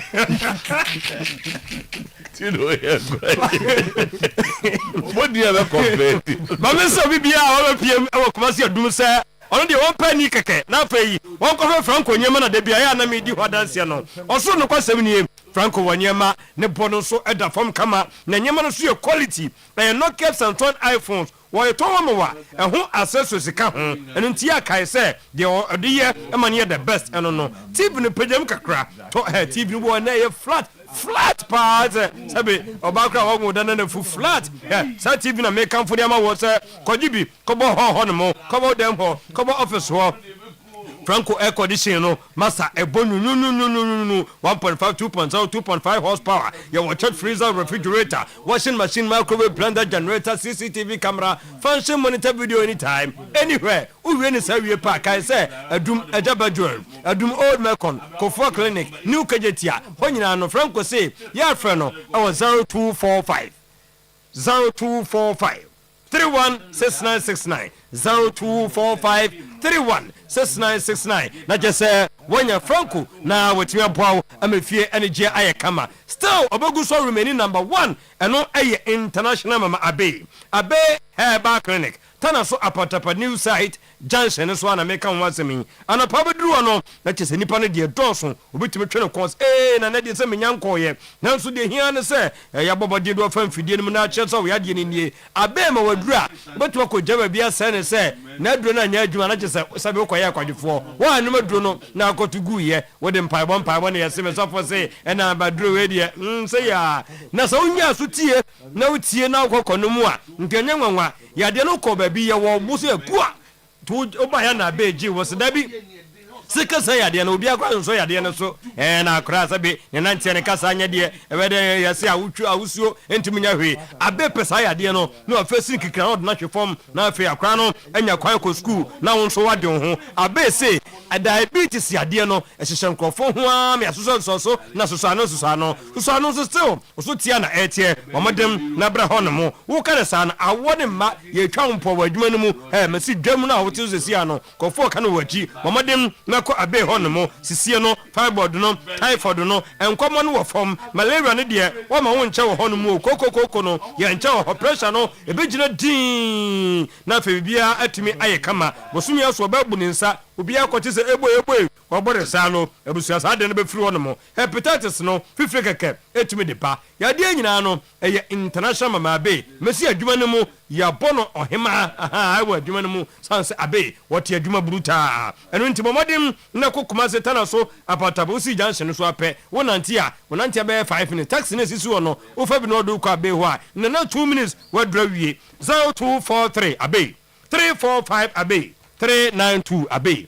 0506 460 208 number simi no fako abe ho na wantumi amwa Mr. the younger siwa Sometymer Community Bank PLC etumanya no wobaye no nyamra ntesam nko a masa wodaso daye de ntwehefo fro edepa eno ntimi no ka se de Bank of Ghana susu dia enya ye se wo nya sa amount of money no a wontimi mie no se wa heti kura twam no heti twam no ne nyina no nagyina individual savings no so corporate savings susu savings no wo ye mani ye fe wo wie no se da bia den nkofo ko gilowa na ye den nkofo webra wo judu no wadi dwuma che eno nti putupulum emergency bia by fan pa show na just wo wie aso bi de amount Oyerepa ye will loan no de da ho de ma private ne government workers ebu ho no mu abaje na fa ko tetre odwuma no mu fa ko kra nyema no na bibia nkonkan remittance ne de Unity Link, Epos Link, C Link ni nyina no kai sa so yekase no asokore mampon ho na head office no menshia opposite Menshia Palace Museum so amenso mo amwo macro new road no na chesa building na prison ma wo na mu a na be no asokore mampon adun de ne de new Nsuase Palace ho no na building na ni railway police station no ehwe animo no kai se asokore mampon community ban PLC odo ho bono a so bia eni ahwe tenated no me na nanom me nso me go so a me nom me recommend am me ma onyini na onya 12 years kwa omo nso be nom abusua no be che afa sanse nupa enumi a odi ba nyina no aboa ganafo ma bom nsa no ebra sabe woso ya so no obu wonsa enu nti nya de tenated vinacare e de ba ye se emomodem na problems na wo face ebra nso fita bia kamu sabe wo ti pains na bibia nkoyie no abomodem na kono bia ni dan nyina no eyi e de fro no mo amokoto tenated malake no monsha na nso malaria any typhoid no why dwuma breast stress why mra untimi enkowuti dwa gaga wadro ye tenated malake mo amoto tomac mixture no ene mo das sem osa no eko mo so mo das se ene yi mframa na bejina wo yem no gas no ni nyina no woto tomac mixture no eyi de afri wono mo wote hayan capsules na chese tenated de no mo ni so tumi da ho bible no ka wade anwumre ka no twena anwumre na bibia nkoyi before capsules de me nka wo asam nche before no na chese ready you change na just be ma we di kosi nanim so from bus stop na so na so market so we do na echem was Santas opposite Approach na your stores ni bi ho enomo kai se Santas so am kwada so ba ntema patase manya adwuma e di amount MCA certificate sales and marketing certificate ni nyina no boano na be area manager sales rep medical counter assistant field auditor 0241 3169 17 0249 138 6917 na chese tenated etumi abwao Bayport abusuye bo modern fasika no koye investment ewo ho woda ya no wada wo ye mane ye fe kama ni nyina no ene se abusua eneme se obi di sika akokora ba bi obi tutu ba bi di sika akɔhye ho sika imfa bibia ma kɔ imfa so afia bi ne da ho Bayport de wo koye investment no wo ho a wotumu say yes abamfa so ntini ye wo 3 months de wo ho ye wo 6 months ye 1 year so e de wo ho mesi putu plumpo antimi anso na abowura na so ya wo ye mane ye fe bibia anso wo ye bia no emu da ho pefe ya konete na wodo Ghana card kono register wo a ya konete de auto phone no so obi no so na pese otwe sika no a watwa de hwem na je so di dwuma na pese yenso ye nyama wo a ye be ye amana ye fe eno nti ba bia no adwadefo okɔ school obia investment e wo Bayport savings and loans me ka wo say kai se oboko amekom traffic light ye de ba ko a e benyen eno no region bia won bia no Bayport de enye na e wo ho eno mo 0242 288915 eno Mr. Market number no Daniel de 0244 598400 mo amofre docas no 0558 119281 na wafre junior was 0559 980891 na chese Bayport etumi abwao ne kwakwa ne power onhere akoso do ya anopai wo beduru fe ya se bosuntu ru do ya nyanse no so mo amon kwa benya ACB ru power bus stop mo nso amaduru takrade no anaji estate oni hantama bank no ena eben no mo won sampa 40 liver no yemfamfa na future mesen koda prostate fibro kidney SK ne dia ba live vocal ni nyina no momodem na pebinom na ahoden no entumi emra 0244 544 422 0200 383 831 na nyama akonkanti ebeneza kranche say na ade nyina Mrs. Evelyn in Siasare. Oh my goodness, preacher na fe and then before the voice ba could be ba me per voice na Dr. Mrs. say much so boss e will be brepo nya post no sa Dr. Mrs. Evelyn Siasare and na water personal assistant to Kotokobo chairman. Fantastic. And then the vice chairperson of the Sports Writers Association of Ghana. Boss. Swag vice no. One wow. Vice to cabinet. Hey. Yes. Sir. And okay. Son, and I'm Kasa. One especially you are one guy. There goes. O say Obia no Obia. Boss. No be a channel. So me ka say chama man I want to so and I bridge to the okay. Say na bridge to the okay. Bridge tapo. Oh okay. We na get one no. We na last one no. Very good. Into Bridget Apple, USA, Columbus, Ohio. A special birthday. I'll come out from your daddy. And happy Union Moon. And that's a Mirabelle. And that's and that's a Mirabelle birthday. Mirabelle. Okay. Honorable Apia Stadium. Hey. Also honorable. Also ne boat osumie. Wow. Miracle Nkunima Pia. Wow. Miracle Nkunima Pia. There we know we are secretary we are miracle. Okay. Lordina the penny na Lordina no. Okay. Wow, mommy, I told you, mommy. Hey. Now, oh, what is Mrs. Rita Champ. Wow. That's what say mommy. Oh, what is the other? Hey. Mrs. Rita Champ. Hey. Yeah, say my happy birthday to. Actually, the ono kurukuramu a nyesa ade anka. Yebe si akire nye. Ono akuramu nti train odi ma wa na o use yi. Train dey bibia. Ati afa so kakra. Okay. No. Still now kurukuramu kakra. Ma mi nyami sha. Eye de why na ye. Ukura why ade. Babo homode papa. All right. Babo enkoy. Boss, yemfa ni say na okay, according to Nana Bewa to a trading or say but all can't da all casano say or see okay my main kind of can Uber please tell us in which year Ransford was the face of Manchester United? Was it at a point he was okay? Nana Omama once I'm say under Oli Nana Apache said there was no point in time Rashford was the face of it. Not the face. And only because clearly I don't remember, and I will be grateful if he does. He's done. Okay. By the way, Rashford is gradually being integrated into the Manchester United team. Again, he has already settled on the number 11 jersey. I will start training soon. Namusumano, what does they say? The information from Manchester United and say, "What pick 11 jersey?" Oh, could you hear in channel? Could you hear? Okay, so at 40, Enzo hasn't been a better number 8 than Menu, according to Mubarak Tahiru. Then, why must United replace Casemiro with a like-to-like player? Can't a coach develop a new midfield and play differently? I know why. Okay, wow, very impressive, great job, DJ Kejeke of Sankwari in France. Okay, please you do, thank you. Then, because of its Jibo, Mr. Otuo was unable to interrogate him well. I'm feeling shy for Jibo this morning. You should be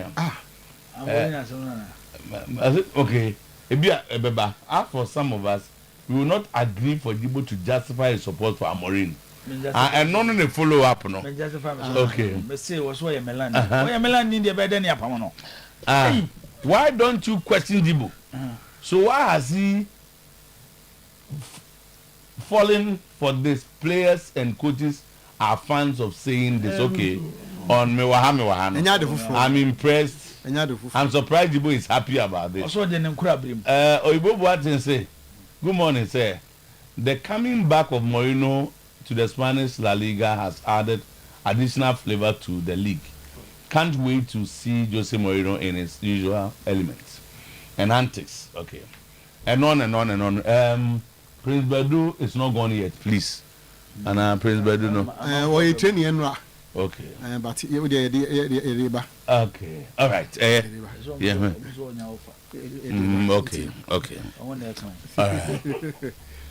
Babu into you want James say Alex Amorina some dom someone tell. Na say omo fa tete say. Na djuma de mzoto. Enya bom say pray. Na djuma de be scrutinize. But o say o say na makada dada. Say based on how Manchester djuma is going me e band djuma ya. Avem no form. But also oye Milan need here. You better manage. So tell me, Janasi. Because of what to Milan. Can't Fabian there for your interviews. Oh, I just Fabian there for some day. I can't imagine Fabian there. Play the apple. Fabregas scored chase of a baby. I can't imagine. Also, who coach is that? Tell my uncle. Alex Tumasi Dankwa set to sign 2 years contract as the new CEO for Swedro All Blacks. His target to avoid relegation and come into the top 4. It can be same. It can be same. Ain't man's our target. Obi no man's our target. Top 4 and they the target. And they avoid relegation. Say relegation last year come relegation. Me say o mo be target. Top 4 na. No. And got to avoid relegation. Say first thing they say last year they 2 years. Odi National player top 4. Odi FIFA achieving the target na. So avoid the relegation. I think relegation here out. And the omo person be CBM crowd. And that is his target. Top 4. Odi 9 crowd achieving the target. In the top 4 in your target. How can you give Swedro All Blacks to be top 4 target? I think it's overly ambitious. What struggles will be BT relegation? You've done that. Next season, also place us in the middle table and we will go top 4. Top 4. And out here. Oh, that's fine. Alex. Yeah. But what experience? So nations. Before nations. Yeah, yes. Oh, experience, man. Omo yi no nations na ese no. Oh, na so we go free on go Africa. So free on marry. Obi so go free on go Africa. Bomo Africa. Between Africa and area no. I come to Premier League this Africa no. And then now go African Cup be ni. And they say Swedro. He's here. Chairman All Blacks in the week. In fact, you confirm from him. Chairman ato. Direct into we don't no one confirm am say 2 years. Okay, go. Kofi Agbesima, Seydou Suraj and Michael Chedamina lands in Iraq as they sign for Etsa Lat Sports Club. Minim tene bon Al Etsa Sports Club. The time omoko Iraq. Omenye skate. Omoko Saddam Hussein crew. Ah yeah. You see there what was so fun. That be our life oh problem be in Iraq. That who they say baby girl say oh na the place omo no monsa omo go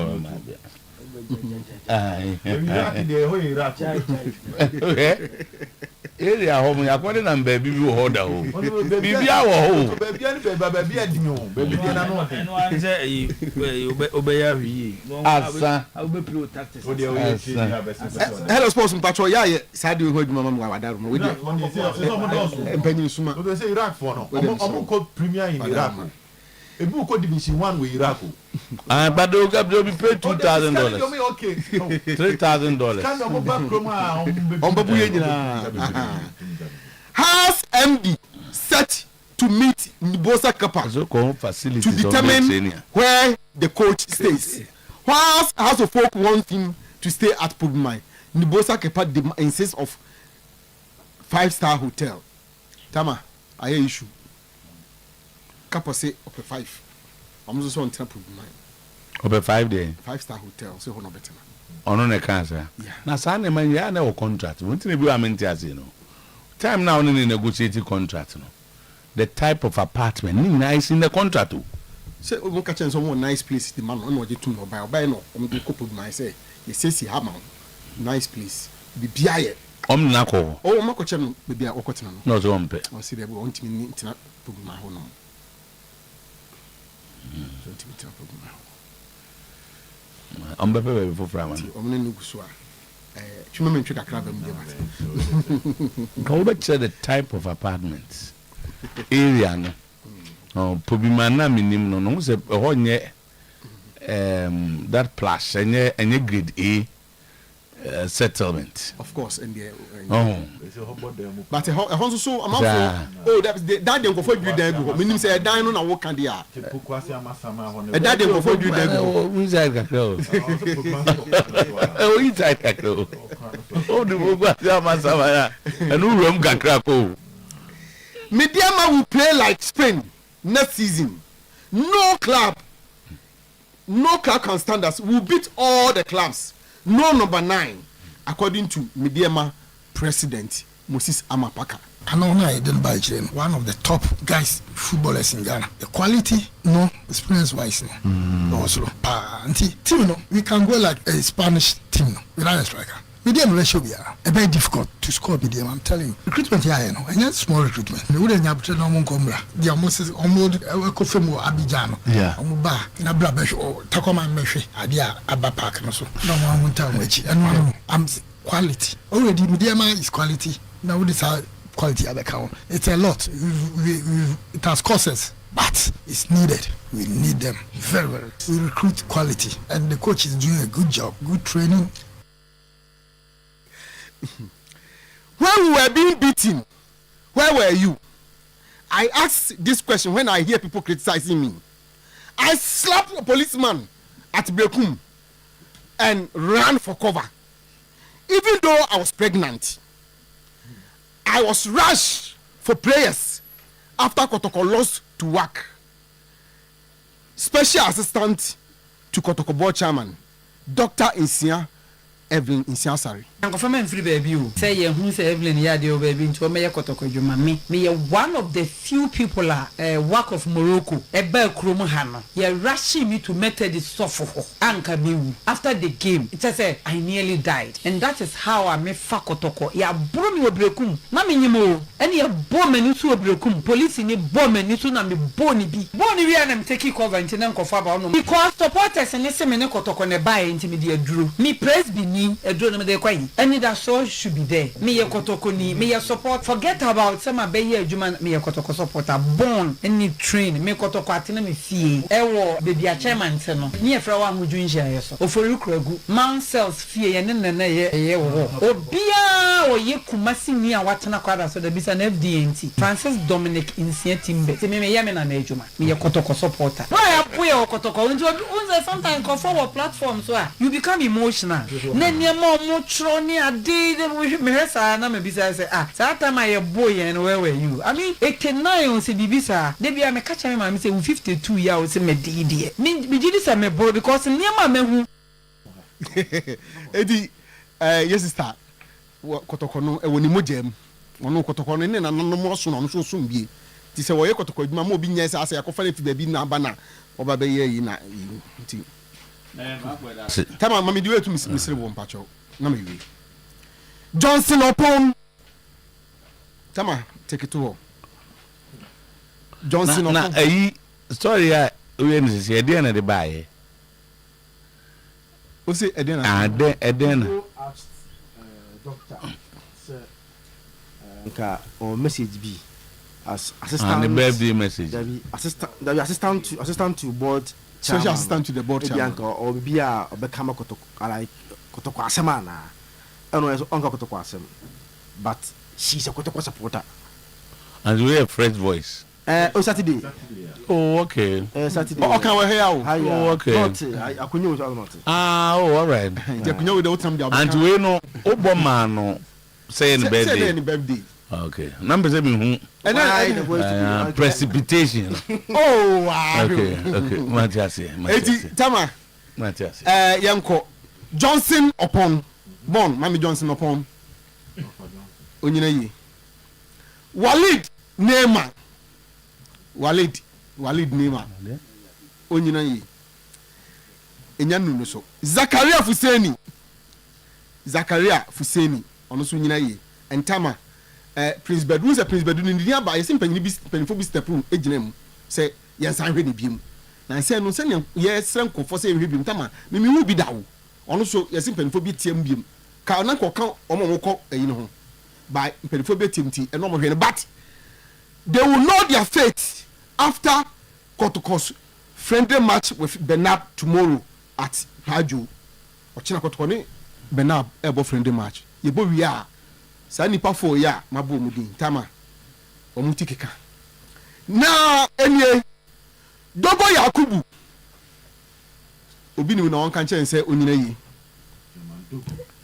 and then our own morphine those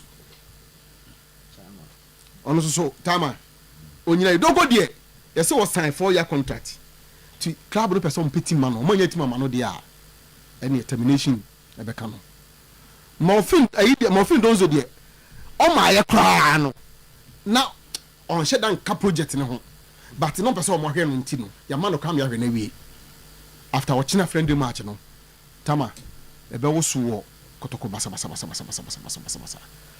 nti amanfo nyina ye papa that's it.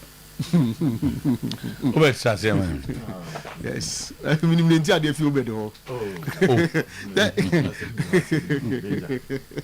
No so I osasibe I think say we are here for osasibe nsem no ka. Osasibe there.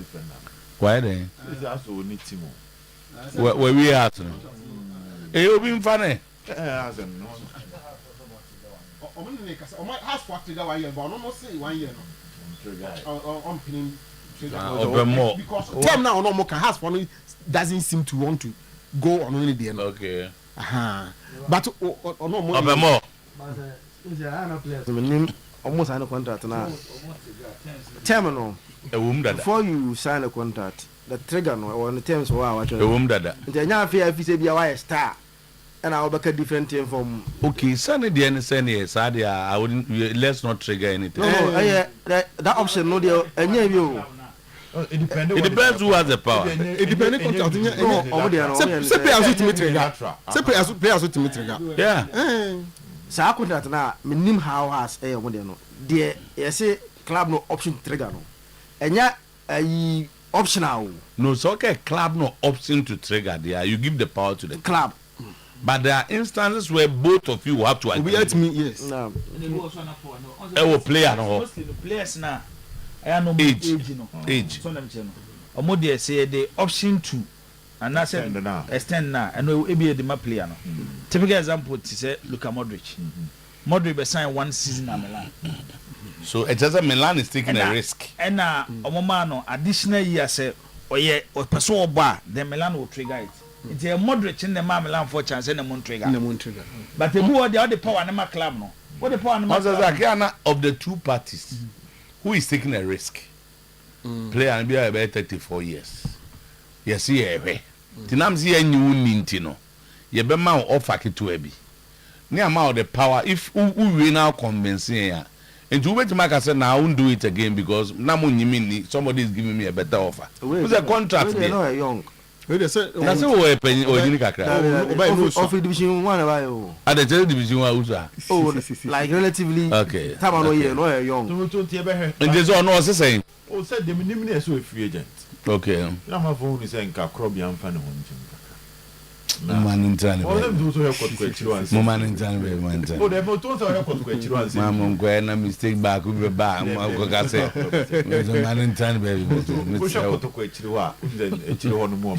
Also, sir, a brand. Nebono, it will cost so come out. We bust a baffle. Otocomono and swapu, Otocoyas, and yes, that was the corner bina good trinity. So, Manunco, baby, Medium Africa. Other teams will be what does it? Naming a Kekmeri recommending nations, Amano. Africa. The nations in Africa. No, Division 1. Oh, experience. No, Division 1. Oh, African as a more African. Adriana is also African. Nations they hear experienced players who have played in Africa before. Also, no Kobe, Morocco, near no account. Okay. But our training grounds. Our house training. Oh, yeah, training Thursday last. So no a captain, Grana. He's one of the captains. Okay. In fact, no a captain was on one or say Asar Ben. No, decided it's not the man. Yeah, Asar is doing training. Yeah, Asar Ben. Yeah. Na so no watch. Work up on film them that so much that. No, Conchia. Yeah. Conchia pa. Thank you to on the genetic. Conchia pa. Just as a fool on board cried into genetic akra to a chira. If we work up about what you do suppose have a genetic. I'm so generative to a chira. Say no. Say in the next 4 years, 5 years, who has had an fire because I quake our mobra. But born now up on you too. Or the Yamabe, I said Angie in 2 children to in a basana. Association. What to the list of names bano. None of them they really a big surprise because we did. But I think there's enough discussion about Kotoko exits. At this stage, there should be that. I want the converse side of the argument. At this stage, I say, Omo Kono are generating more than those who are coming. That's why submarine recruitment. Okay. So we must no more pretty. Okay. I know, sir, they know the tax ahead. And I'm the way we bring of when it's over when I feel my release it. Okay. The tax ahead is not going to be an easy one for Tenkla and Menzo. Because we share the sort of control idea more and one thing. They've started war. Because for the first time, science around Kotoko exit, a different kakra. This comes back to a 7 minute and say, I'm a coach in the 4 weeks before the season. Because they think like each other say, because they have 4 weeks to make a decision on some of the players. As a Carlos Curious. If you come by exercise, we why are we there? I'm Uncle Benya's time, maybe a woman or pom. Well, also, some of us were of the view that any new coach will be beyond, especially based on the report of the former coach in the Bois. But one casa when it's here, will shape, and no Bois will change the report of the former coach. So clearly, the two coaches decided that they want to watch the players, see the quality within the players, and know those that will fix the system. I'll be used to them. It's and tell one. If you can't bear last 4 matches, you could continue to league, could continue next year. And I'm told you go back to training grounds, keke. And Obama be down no shebi. And I said to go back, share could matches. Come here, sure, thank you. We and I'm going to become to young come ahead. There's one risky side of it, which is when the transfer window is closing. Transfer window will be close to 23rd of this month. You mean so whether the FA someone has a submarine recruitment. So no, just I'm talking they are about those who are also leaving. Because those who are leaving, a bit based on time or the team. Also, last year and the last 2 years. One thing I am seeing here, now it was better than almost first season. And at the point now I am the first new players are got to register to every month. Some guys are that she no take money at them. Now when the management was asked, no say, not enough time, almost signing, almost permanent. Into do baby another players almost on Tiasie, they needed to put them on the payroll, pay them while they were not playing or not even registered for Kotoko. Babakaya in their second season, but to a real season now because Obu was staying and or submitting names of players on pay. Into a real now Omuja players no kwano and I'm from course secretariat. Now, because there was almost 3 months for some of the players to look for team, Kotoko second season and then under the IMs, yenya issues of Obia Kotoko unregistered na Kotoko Tianaka. Because almost to me players majority tiasi ekoe. It happened in their third season. Third season omoje FA Cup now. Omuko fikesi yem deko che kura na omuka kire players ne say asumesi. Yenya was secretary. It's from Mensia to a child contract for team. And they learned something on their second season. And that's why some of us were saying, say, coach in a band temwa. When we were some of the players have a long-term contract. Maybe they 2 years. And so no chimo. Nasa one tiasie and JB at 3 months beyond what will happen? It means he's going to be a player. It means you are going to pay him. And that is something you always want to avoid. And I can't 19 days because I never fought. Or turn on my last match. For the exercise our coach there, excellent opportunity to every player. For every player to prove a point to him. Dogo clearly, based on the hand last season, who deserve a loan. All right. Morphine Donzu, you cannot be taking the attitude as your salary and be putting up that performance. Almost $2,000. Now is short on target. So bad. Thank you. I think they say got to go 2 defenders. So an MSI Plidia will be full and not a Prince baby. With Zachariah Hussein. Because your league now airborne. I can't 2 years contract. Of free Chelsea by last season when who's we. But the experience, at least even if it's your 4th choice defender, ɛyɛ kyɛn sɛ kwafa kolabia ebia because Zach yɛ bɔ away match bi obɛsɛ ɔbɔ 3 back bi you can throw him on for him to come in. Okay, nti na yɛ badu na yɛ Zakaria based on the names that I am no Johnson ɛbɛbɔ Tinkler man Johnson so no mɛka first round ɔma register Johnson ɔpɔ wusu nso ka ɔma register no first round we no but second round ɔmo register no ɔbɛsɛ 3 goals back before so yes to ɔno so sra man I think say ɔno sɛ chance bi obi a wɔnya ɔbɛ 27 bi abɛsɛ ɔne ɔmo yɛ adwuma a 3 bi ɔsɛ register 30 players to when now 27 na bi a 3 slot bi aka wobɛtumi de na yɛ den aka atoɔ thank you no ahɛ adeɛ say ma compile di ni nyinaa me de be Martin Clark omre man send the phone ring you be names okay dear Tinkler Bedu for the aggressiveness of the game dear Tinkler Zakaria for the experience and Johnson for second chance so there's a name at the Ajagaja goal scoring okay all right yeah now to play the mobile it's on the AP bagging Bafo sorrow no if the Bafo sorrow sanity ask for omunjai dem way no there means doubt no but ask for omunjai dem way no team ben the professional team ben na ubefa coach as a coach in place na nko gotna to be mine sometimes you should raise the standard na amwam di na okosiade o Barcelona no anyo no na Barcelona okosiade ni sana no system net you are hiring a coach, a professional coach with only players in the first place players ni multiple man wrong but ya fan say aro ahun kire ndi enya hwe na obi a jaro mutiti o because every player who to the bia no league no na sika nim na man basa players na muti kuma se munse nkofo sansa no no omukwa ayere mukotena a club house they are professional players omudi omo obi Oyere or girl or way or adamfo omo na money ni je so those players or on apartment where on the privacy bet my nyama wa obi but obo say we the way but now we hwe no we no we hu no and they be come the one didi obi ehun say one didi that be eje sa na ye no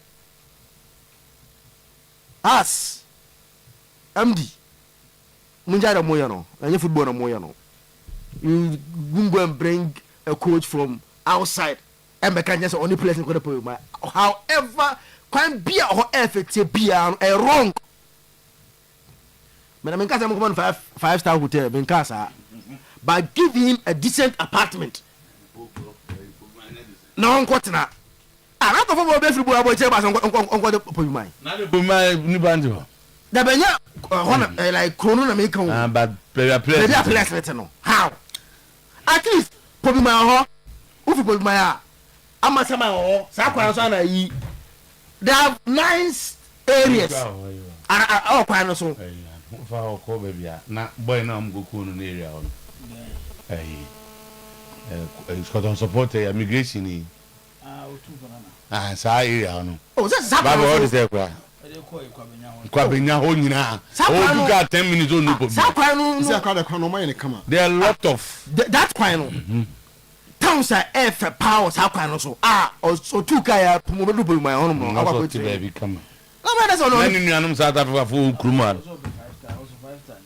sa de ho de nya on cast of 5 star hari na kan on the arena match challenge is on cast of 5 star bia all the already actors so on the also omo pe be man no a decent apartment no nkotena but omo jai so betena hin omo jai the issue of problem no enye right kuma say ye fumo ni di agro tu ma ye di agro sikasem ayu no na sika na mun nya fumo ni ye Okosuare Barcelona sa no me Barcelona when Okosuare Barcelona sa no me Barcelona that be when at least no he should be the one you see come say sa na mambisa run am for no if you say no I have to accept it like that And I always for with them and the message by about because assistant coach once and said what it no are the young confirm what say bia na anye Ghana ni team bear kotoko na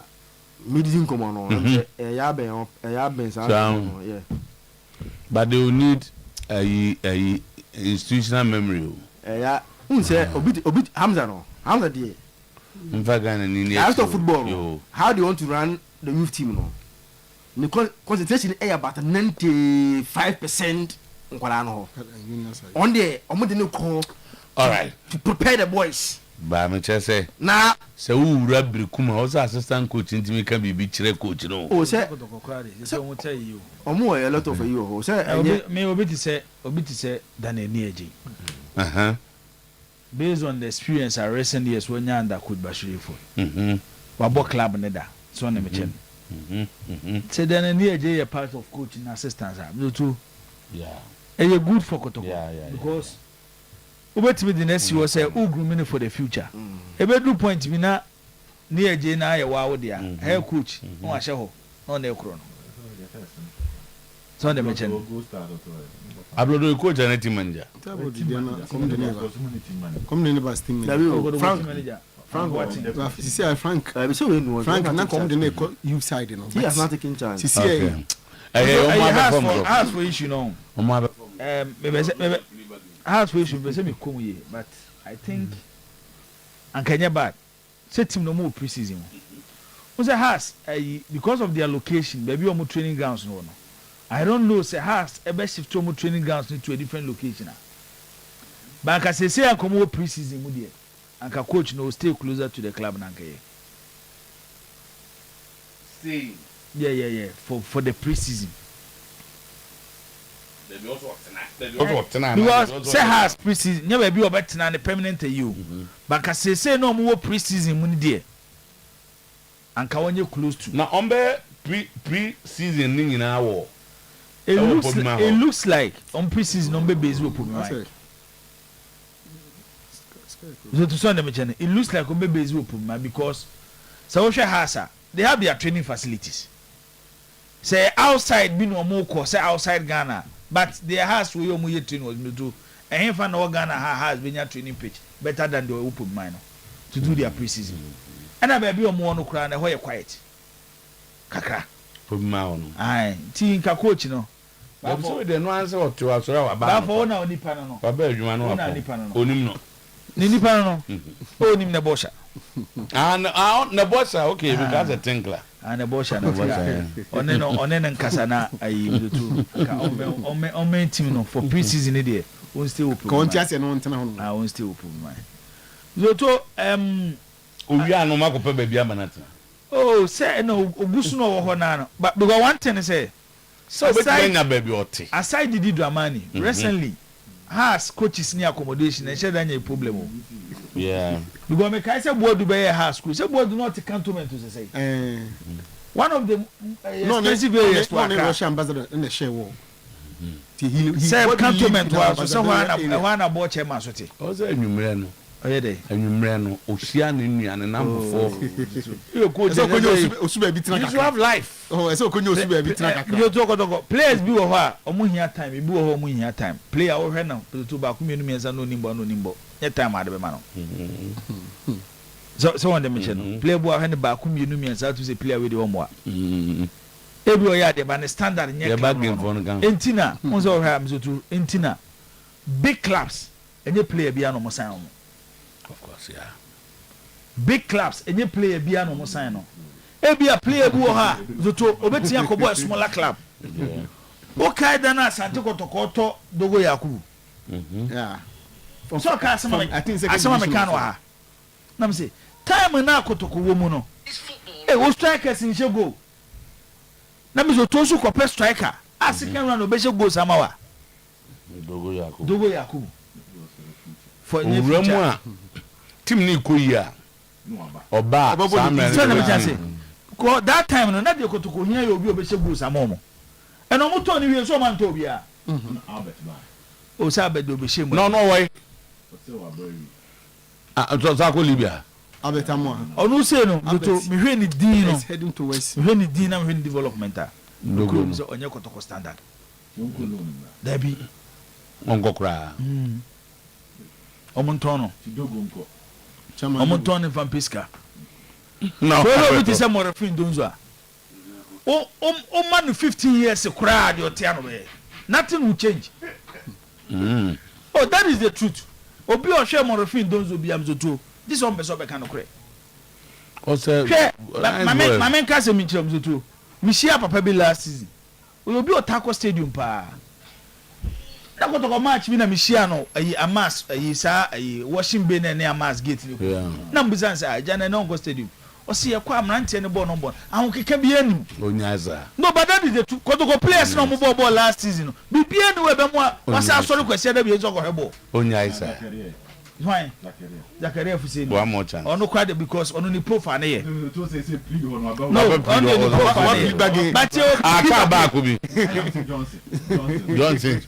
No, because Matisse ko omo de Cameroon striker bi ba o. Maybe some buy. Dabi de obe share team no. Ya pamo mi ensa. Cameroon for no me two. Maele. News forever. Cameroon. Edesi. Inja 430 on highway. You share 430. Ah, went to aso. Thank you. Efienya akone ankle bo. Ah, enne ne parking ho ba asem. Na. No, they dey go. They go police station. All right. Oyerepa FM unye.